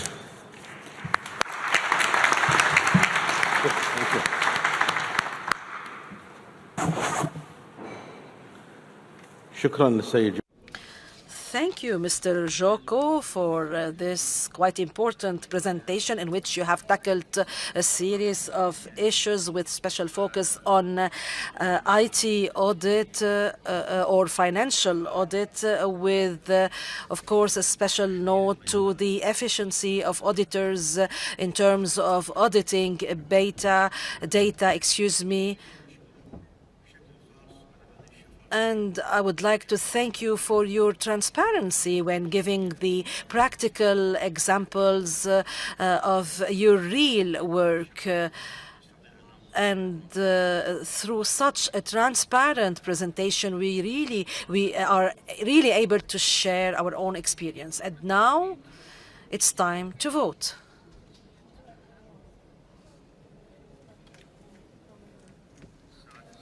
And this is the sixth voting. What is the relationship between big data, auditing, practice, and sustainable development goals, SDGs?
سؤال صعب يبدو لي.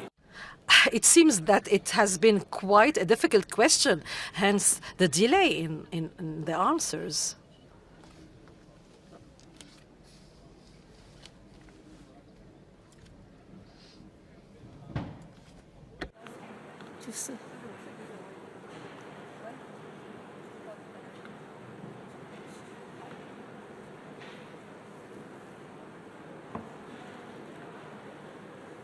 الأغلبية. So the majority answered Actually, 60% chose the first answer, i.e. direct relationship, and 31% chose the second answer, no direct relationship, and just 2.4% said that there is no relationship at all. And now, a question to you, Mr. Joko.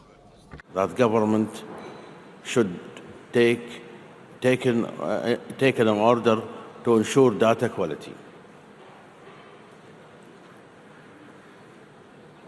What are the best practice that government is shown here? That government should be taken order to ensure data quality. Yeah. Usually, governments use a ministry to collect the data or to gather the data. And after that, the data goes to the Statistical Bureau.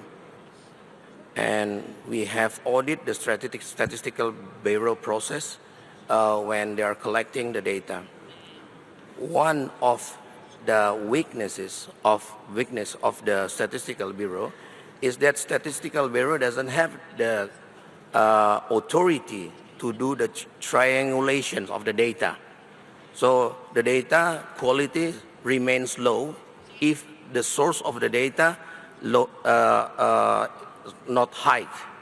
So, Chairman Kudrin and the Chamber of Accounts of the Russian Federation for their exceptional hospitality. Also, I would like to thank the Chair and Vice Chair of Team 1 for their invitation to the World Bank. As you will see from my presentation, the theme of information technology for the development of public administration is very much aligned with our thinking. So we're very glad to participate in this discussion and grateful for the opportunity to form part of this distinguished panel. The World Bank recently launched the GovTech initiative, which proposes a renewed emphasis on the use of digital technologies to help transform the way in which governments operate, deliver services, and interact with citizens. If possible, we would like to now show a brief video that explains this initiative.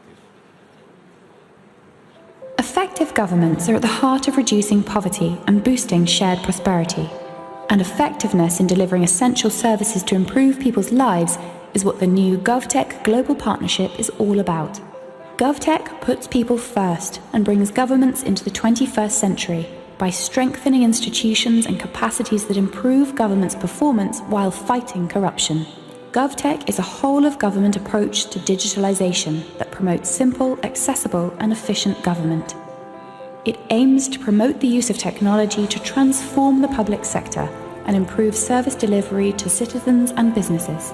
In India, for example, the digital stack has transformed millions of people's lives. The platform grants people universal access to digital identity, public services, and electronic banking. Other countries are taking note. The demand for GovTech is rising, and the World Bank Group is meeting this demand through the GovTech Global Partnership. Research also shows that e-government can contribute to greater government effectiveness and lower perceptions of corruption. Mobile or web-based services also reduce red tape and opportunities for graft. GovTech can increase government's efficiency by reducing time and costs of transaction, while increasing transparency and accountability. Every online transaction creates valuable data. Making this data publicly accessible can increase transparency. When government solicits citizen feedback, these interactions would therefore be a global public good. For developing countries, a shift to GovTech can be transformational in terms of both technology adoption and improving governance. GovTech is an integral part of the digital economy framework, which aims to use technology to foster economic growth, reduce poverty, and boost shared prosperity. Digital services can improve the reach and responsiveness of public services and produce tangible benefits, particularly for the poor. Physical access to basic administrative and human services entail travel times and costs for the beneficiaries. It can also lead to discrimination and exclusion of the most vulnerable groups. Innovations such as kiosks for digital services can streamline the touch points between citizen and service provider, reducing bias based on gender, ethnicity, or income. Enablers of digital services, such as digital ID and digital payment services, can often eliminate travel time and reduce the cost to access these services, thereby increasing access by the poorest and most vulnerable groups. Moreover, through better targeting and timely delivery of payments and other benefits, GovTech can reduce opportunities for fraud in social protection programs. And we just heard a very good example from the audit performed by the UAE in certain lists of beneficiaries. GovTech will also help ensure continuous two-way communication between citizens and government, what we call the civic tech dimension.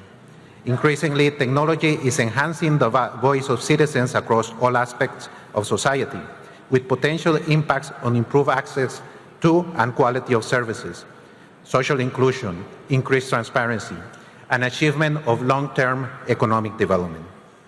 With the right approach, civic tech enables citizens to overcome income, social, and geographical barriers to interact with governments and participate at the local or national level. And yesterday we heard from the mayor of the city of Moscow how they're using these instruments to improve services to citizens. We expect that GovTech can serve to convene and align key stakeholders towards a common vision. These partners include governments leading in the digital governance landscape, governments aspiring to benefit from the GovTech revolution, multinational technology companies, but also local and regional technology companies and startups, development partners, civil society organizations, and of course, international organizations such as intosai. Through the GovTech initiative, the bank will foster regional and country engagements focusing on upstream advisory as well as financing of GovTech investments. So this slide shows a visual representation of the GovTech elements. Through a whole of government and citizen-centric approach to public sector digital transformation, governments can move from service delivery that is cumbersome and costly, especially for the disadvantaged populations, to the provision of simple, accessible, inclusive, and transparent services. The core components include, from the bottom up, first, interoperability layers and shared services. And we just heard from a very well-known example in Estonia with X-Road. To help secure data exchange across organization systems and to leverage common resources, resulting in reduction of steps for citizens to access services, the once-only principle, increasing government efficiency through ease of access to data and information, use of shared services and infrastructure, and enhanced governance, such as the use of cross-checks to detect fraud and corruption. Also included here are the applications for core government functions, digital service delivery, and civic tech. In terms of core government backend systems, we have financial management information systems, e-taxation, HR management information systems, and e-procurement systems. And we also heard excellent example of how this is done in Mexico. Service delivery systems and interfaces for citizens in terms of citizen registration, health, education, and social services, social security, pension, transport, among others.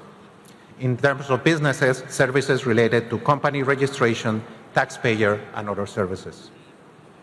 And of course, we also have the transparency and accountability interfaces. On the supply side, through open budget, open data, open contracting models, tools to reduce fraud and corruption, such as data analytics, biometrics, and mobile payments, and also the demand side, as I mentioned before, civic tech initiatives. And it's also important to keep in mind the role of certain enablers, such as digital ID systems and trust services, digital payment platforms, as well as connectivity. Now, something that I would like to remark is that GovTech is not only about the use of information technology. For digitalization to have a developmental impact, it is important to strengthen the analog foundations. By this we mean a strong yet agile legal, regulatory, operational, and institutional frameworks. For example, for data protection, e-signature, electronic payments, among others. Clear leadership, institutional mandates, and interinstitutional coordination mechanisms. cost-effective procurement and ICT solutions, for example, to engage local entrepreneurs. And of course, change management and building the skills in the civil service for the efficient adoption of technology and for managing contracts with the private sector. So this brings me to the very well articulated and convincing thematic paper that was put together by the chair on information technology for the development of public administration, where we find a number of proposals that resonate with the bank's approach to promoting GovTech initiatives, including that public administration needs to rely on information technology to boost the quality of public services, that data is a fundamental strategic resource in public administration. Therefore, interinstitutional data exchange and sharing is essential, and the government should ensure the security and reliability of data. That data application for improvement of public administration requires data strategies, capacity development, and collaboration. That SAIs can take a leadership role in assessing and fostering improvements to data quality and promoting data analytics as a fundamental tool of governance. Finally, we concur that for SAIs to play this role, bilateral and multilateral cooperation among SAIs will be important. And in the World Bank, we will be looking forward to opportunities to help facilitate this collaboration in developing countries. Thank you very much.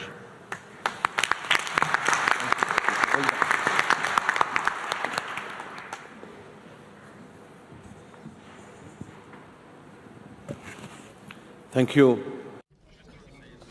Thank you so much, Mr. Manuel Vargas, for this valuable presentation and for focusing on quite an ambitious World Bank project with special or priority given to communication between governments. And I think that we can say that there has been also a focus on what's called the financial inclusiveness and of course fighting corruption, etc. Thank you so much once again.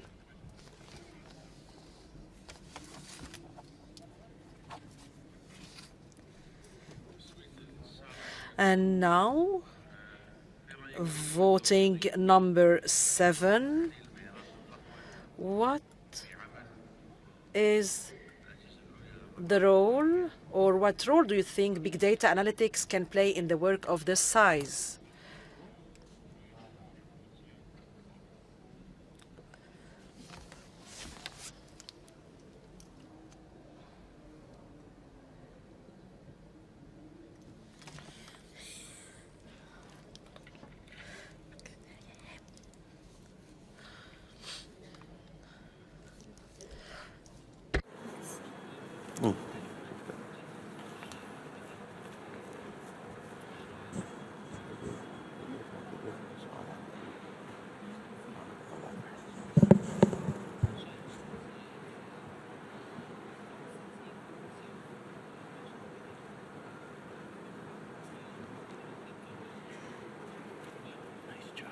Thank you very much.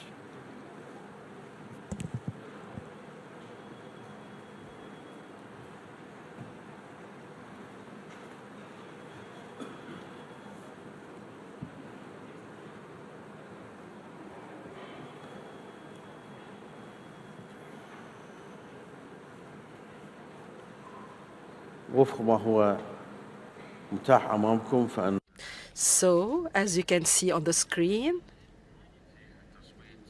it seems that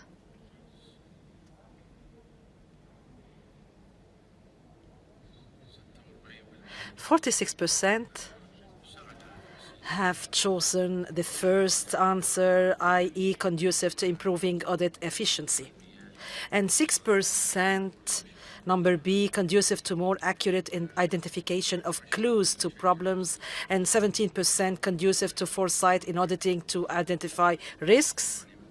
and 8% conducive to the analysis of the overall situation in a specific area, and 20% conducive to expanding audit coverage to audit more funds, projects, and audited entities, and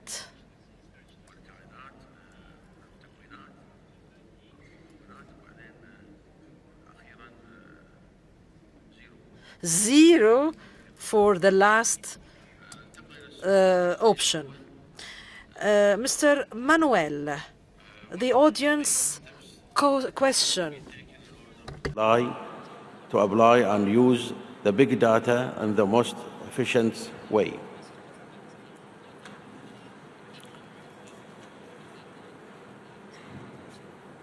Yeah, thank you very much for the question. I think, there has been a lot of discussion about how supreme audit institutions can use data analytics in order to increase the effectiveness and the efficiency of government audits.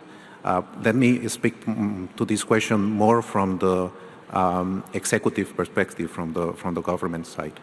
So governments, public sector entities, manage large quantities of data. In some cases it's bigger data sets, in other cases it's smaller data sets. But it goes from everything related to, for example, budget data, data related to all the different aspects of government procurement, data related obviously to citizens, civil registration, etc., data related to aspects related to the provision of government services, data related also to aspects related to civil servants, payroll, wage bill management. So there's a richness of data that governments collect, and what is needed is first and foremost to develop the skills in civil servants to be able to analyze and utilize this information in order to design better policies, but also to design better operational approaches in terms of how to implement these public policies that at the end of the day will have an impact in terms of service delivery. And from the World Bank perspective, this is particularly important in terms of provision of services that are inclusive of the extreme and the poor in the countries in which we operate. Thank you. Shukran jazilan. Thank you so much for this clarification. And now let us move to the next speaker, Mr. Jean Goulet from the Canadian side. And he will be talking of the role of big data for the analysis of the Canadian side activities. The floor is yours, sir. Bonjour. Good afternoon, and thank you. Dear colleagues, thank you very much for being here today. Opportunity to thank SAI Russia for this highly relevant and extremely well-organized conference. Mostly, I also want to warmly thank Chairman Yu and her team from SAI China for giving us the opportunity to actively contribute to the Team 1 discussion paper. And I hope that this contribution is beneficial to all of you now and in the future.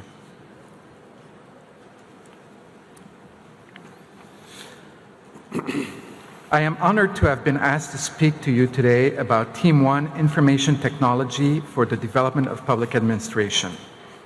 I will discuss more specifically the value that big data analytics is bringing in support of the activities of our office with our performance audits and the development of our audit plans as outlined in the Theme 1 discussion paper, and ultimately in support of government governance, oversight, and transparency, aiming for sustainability.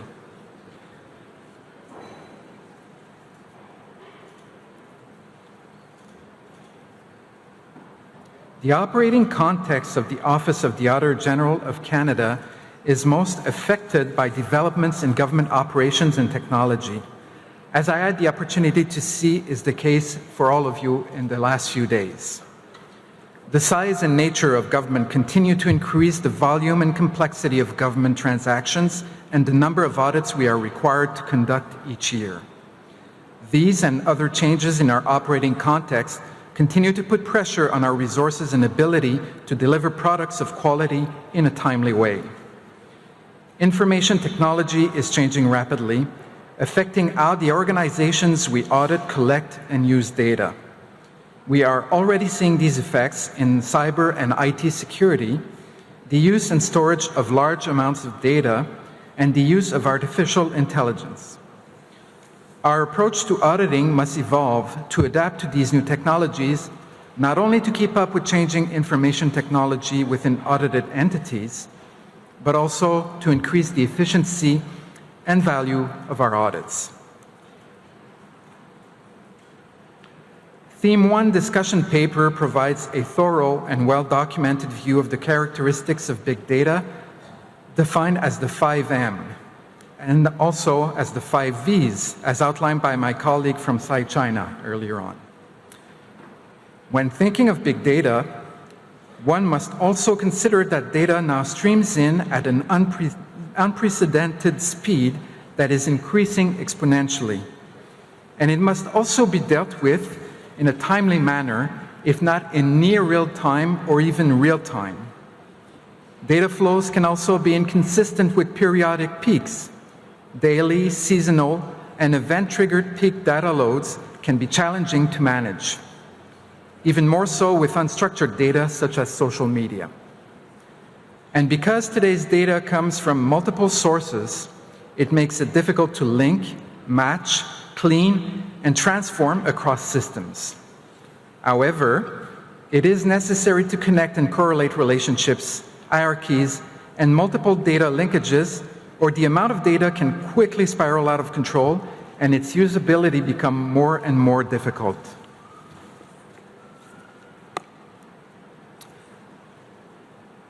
Within the Office of the Auditor General of Canada, big data analytics is playing a varied and important role in improving audit efficiency and effectiveness and strengthening our performance. Instead of commenting on the content of the discussion paper, I'd like to share with you an example of how we have been applying big data analytics in line with the observations and recommendations of the discussion paper. This example shows how we used big data analytics on a variety of data sources in our audit on preventing corruption in border services. Canadian border guards are required to use information systems to record their work, to track who they are, and to list what they are doing. So there are several databases to audit, some of them quite large, combining both structured and unstructured data. As a key analytical approach for the audit, we started by thinking about what high-risk behaviors from border guards could look like in the data. This first step is an essential skill set in big data analytics, even beyond the technical skills required to manipulate the data, whether it's structured or unstructured. And unfortunately, it's one where capacity is the rarest, insofar as we are concerned in Canada. The information systems are designed to allow actions to be traced to individual guards. However, if multiple border guards are using the same system login identification, then the control value of the system is diminished. So we set out to track the use of system login identifications, and we found a surprising high number of instances where the same login identification was used at different locations, at land border crossings, at more or less the same time. This observation on the misuse of system login identification was a surprise to border services officials. We also found that border guards are able to turn off information systems that are automated. We decided to analyze how often border guards turned off the information system, and we found that it happened surprisingly often in the middle of their work shift, and for some guards significantly more often than others. In the data, we found that this behavior showed up as a missing code in a sequence of codes. When we presented the results of our work to border service officials, we asked them to explain these anomalies. The common explanation that was provided to us by them is that the system must have been down at that time. So let's think about that for a second. We had data sequences that showed that a code was missing, which showed the system was off. And the answer is that the system must have been down. But then the code shows that the system is down for a minute, in the middle of a border transaction, hundreds of thousands of times. The response was really surprising to us.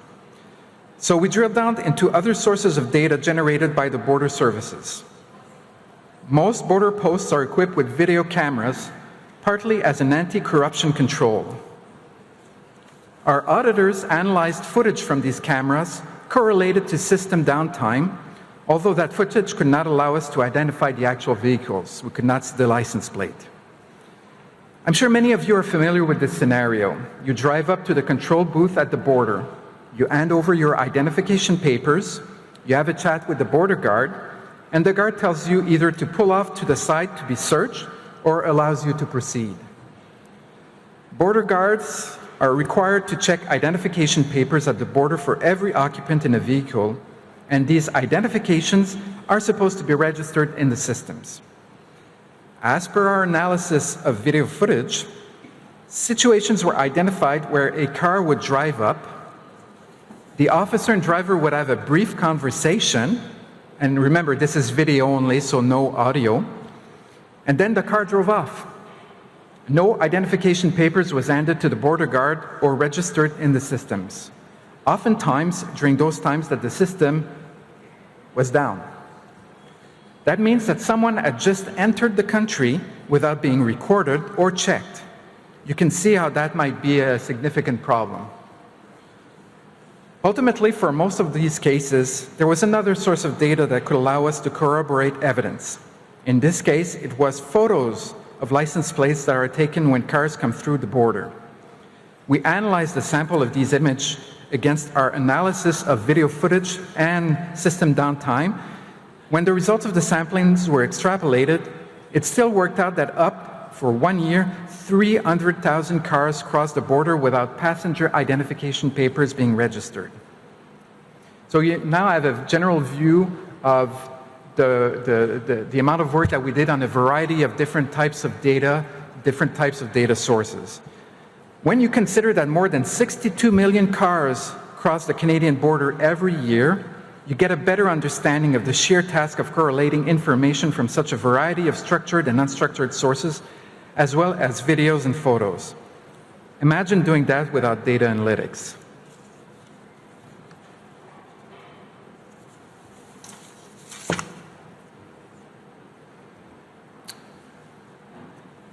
The office has also started to use big data information and analysis in the preparation of risk-based audit plans. The office analyzes different criteria when identifying and selecting future audits, such as materiality, potential fraud risk, value to Canadians, etc. Value to Canadians provides an indication whether proposed audits target government services that are of interest to Canadians. Assessment of that criteria currently comes mostly from media searches related to audit topics. This approach has limitations that cannot be easily circumvented, such as journalistic opinions and biases, statistically irrelevant sample, or even the possibility of fake news. Social media and big data analytics can circumvent these limitations by providing a direct and statistically relevant approach to assess values to Canadians.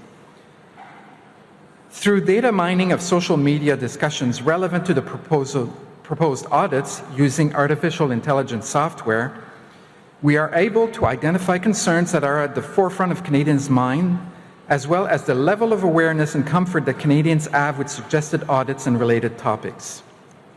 In a recent pilot, we analyzed social media on a given set of topics related to potential audits.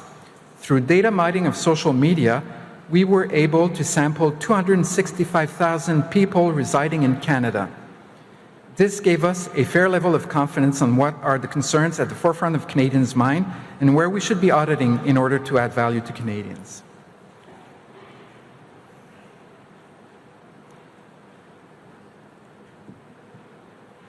Doesn't seem to be working anymore, so I'll just continue. We learned some valuable lessons when using big data analytics on audits and risk-based audit plans. In the audit provided as example, data analysis has provided a high level of assurance in a very efficient manner. It would not have been possible for us to make these findings without big data analytics unless considerable resources were allocated, resources that we simply do not have and will never have. Border Services officials also understood that we used their data that they had already collected and that was already available to them. In doing that, we were able to show them ways to leverage existing data to improve their management and oversight of their activities. We also talked about the challenges of data quality and algorithm transparency when using big data and doing big data analytics. In addition, access to and dissemination of the technical expertise required to perform such data analytics is still limited and constitute a significant challenge in our ability to expand our data analytics capacity. This is further magnified by the fact that performance audits are usually single occurrence events where data analytics models developed for individual performance audits cannot be easily replicated on other performance audits. This brings its own set of challenges to the development and implementation of data analytics resources and infrastructure. The Office of the Auditor General of Canada is using more and more extensively big data analytics in all of its work with appreciable success, particularly as it relates to our ability to break resource limitations, improve audit efficiency, and expand audit coverage, and to broaden our horizon, add more value to government audit, and promote the sustainable development of the country. Although challenges remain, we are supportive of Theme 1 discussion paper's conclusions and recommendations and are moving ahead in that direction. Thank you very much for your attention.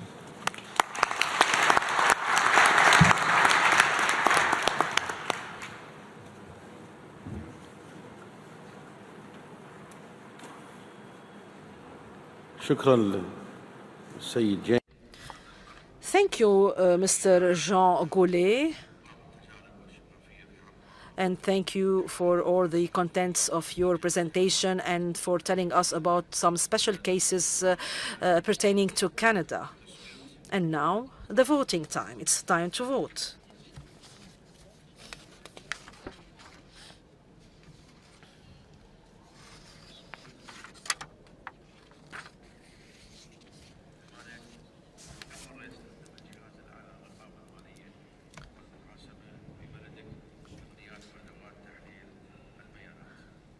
To what extent?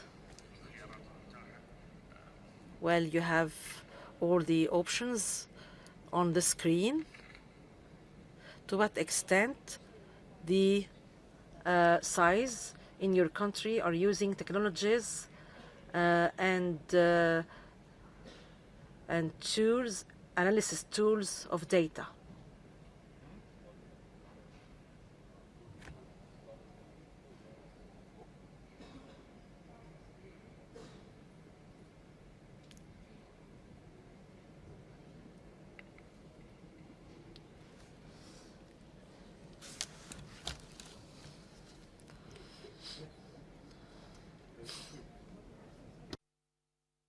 So to what extent have data analysis techniques and tools been used in your size, in your respective countries? And now we can see and read the results. 19% do not use, 43% sometimes, every now and then, and 36% quite often.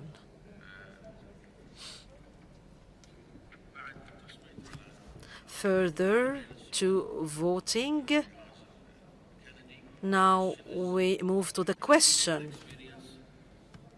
Together with the stakeholder or external partners and developing new IT audit tools, what's important to understand in such work? So I'll answer that question. Stakeholders will vary. We do work with a variety of SAIs in Africa as well as in the Caribbean, and we are sharing with them some of the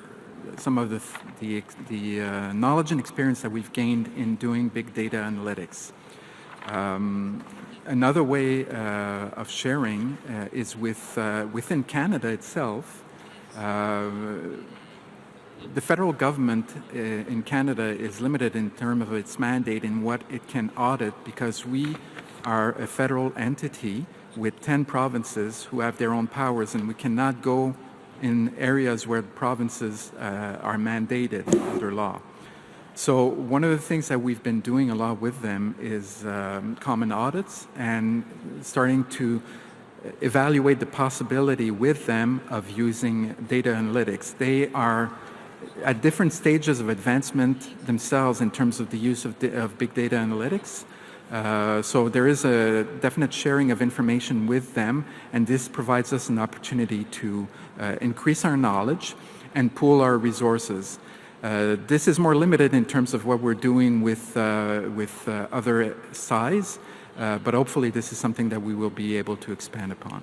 Thank you. Shukran. Thank you so much. I have a question I would like to address to Mr. Dodaro. It's about what has been mentioned by Mr. Manuel Barcas regarding communication between citizens and governments. You have said that you have played a role regarding the Congress adopting the law regarding data and the open data being open to the public.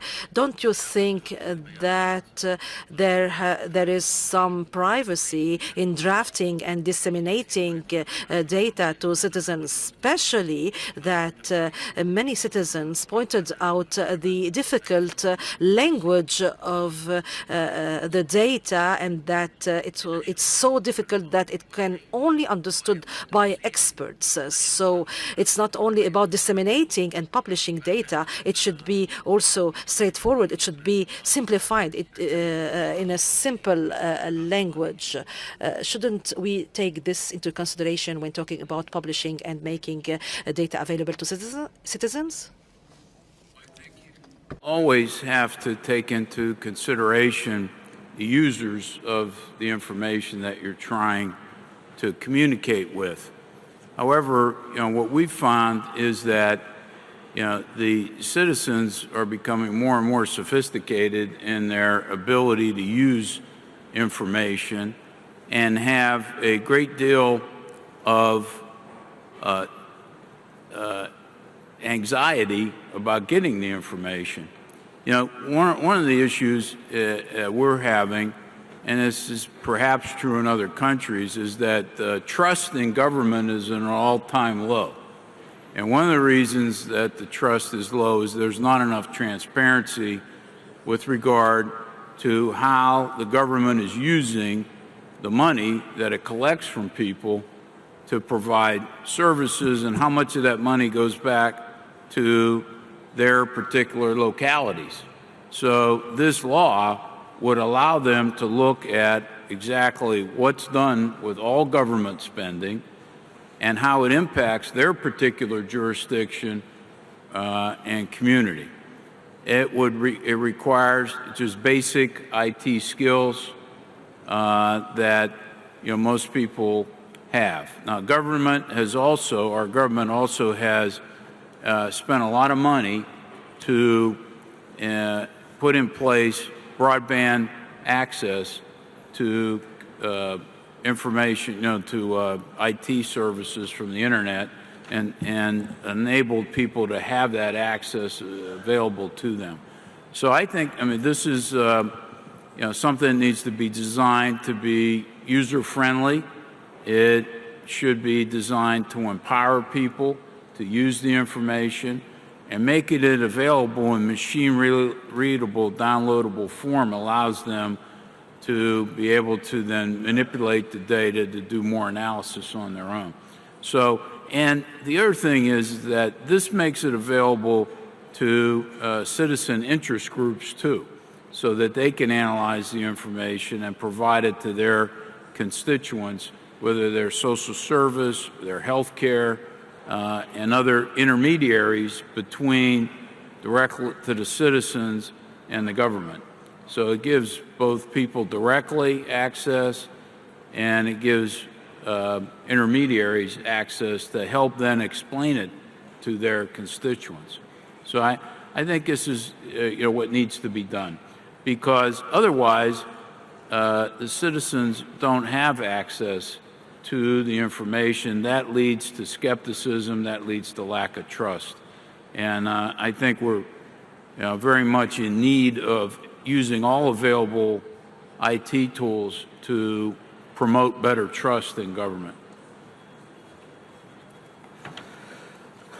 Shukran, Sayyid Jane Dodaro. Thank you so much, Mr. Dodaro. And now, after listening to all the panelists, I kindly ask Ms. Ho Jin to give us a brief summary of this panel. 女士们 Ladies and gentlemen, dear colleagues and friends, I would like to express my sincere appreciation for all your sharing and insights, which has been most inspiring. Based on the research results of Theme 1, as well as the practice of various sizes of organizations, I believe that we can reach consensus on the following aspects.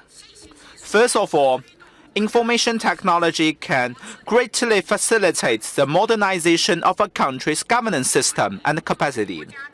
The level of public administration is both the central and the most important part of governance.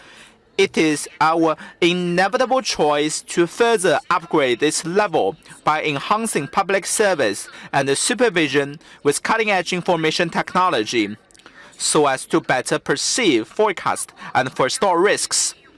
Countries shall fully explore the application of data as a kind of fundamental strategic resource and integrate data into public administration and decision-making.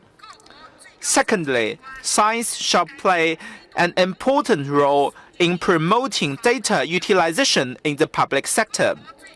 Each and every side with strong capacity in data analytics is entitled to a particular position to serve as a major hub to guarantee the quality, reliability, and accuracy of public data.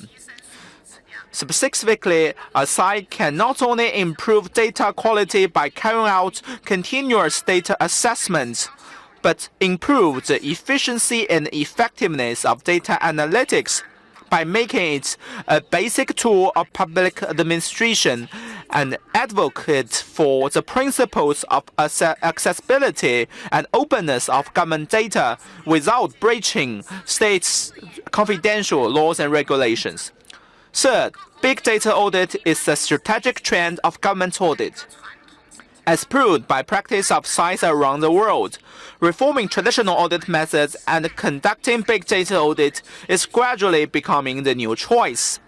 Although science vary in terms of respective internal and external environments and the stages of application, still, big data is helping to improve the efficiency and the effectiveness of audit through a multiple of ways at various levels, and facilitate government's audit to fulfill its responsibilities. The long-term goal of big data audit is to promote openness, transparency, and efficiency in national governance and help administrators implement SDGs. Fourth, science shall actively respond to challenges brought about by big data audit. Big data audit is not only about new audit techniques and methodologies, but also ignites new ways of thinking, new modes of work streams. As a result, a multitude of areas, including the organization model, administrative procedure, and quality control of audit assignments and team building of professional auditors, will all face emerging challenges. Science shall respond to such challenges by making long, medium, and short-term plans for big data audit and providing sustained resource support in relevant areas. We can also explore establishing of data analytic audit teams or special agencies and introduce new techniques and tools into government audit practice, etc. Fifth, intosai shall facilitate knowledge sharing of big data audit. As a specialized international organization for public sector auditing, intosai shall put more efforts into the following areas: collecting experience of big data audits, making relevant guidelines and research reports to share knowledge, and strengthening bilateral and multilateral operation among science, as well as improving science capacity to conduct big data audit so as to promote the joint development of big data audit around the world. Dear colleagues and friends, today we have made in-depth discussion on a number of areas, including information technology, public administration, and ways to better fulfill such responsibilities. We have exchanged views, inspired each other, and reached certain consensus. As chair of Team 1, my team and I will revise the discussion paper, taking advice and suggestions from member sides and other presenters, and submit the final version to the next plenary session of intosai. Thank you very much.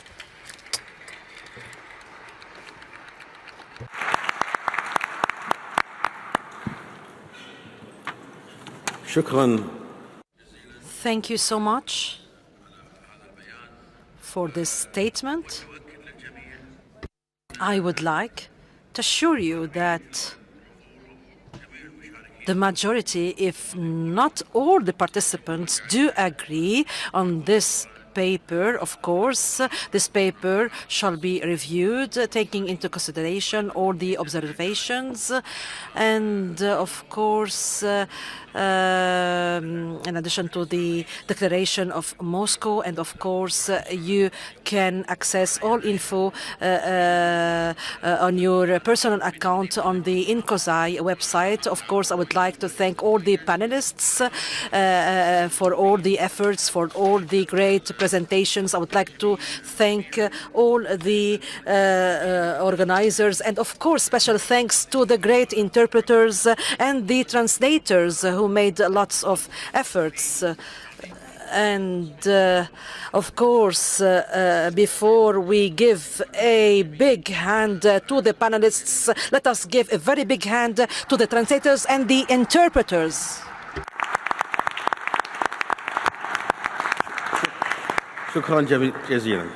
Thank you so much. Thank you.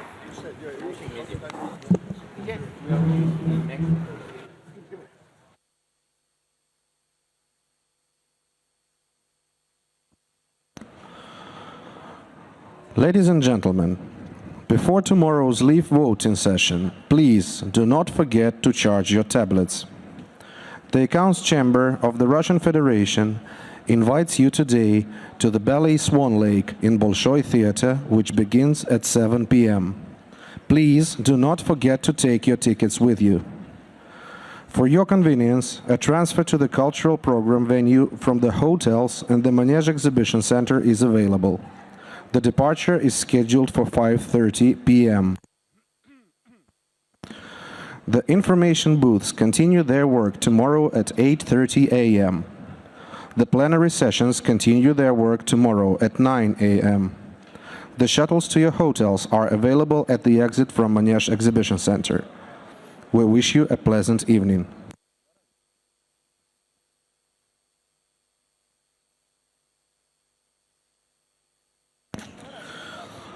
Ladies and gentlemen, before tomorrow's leave voting session, please do not forget to charge your tablets. The Accounts Chamber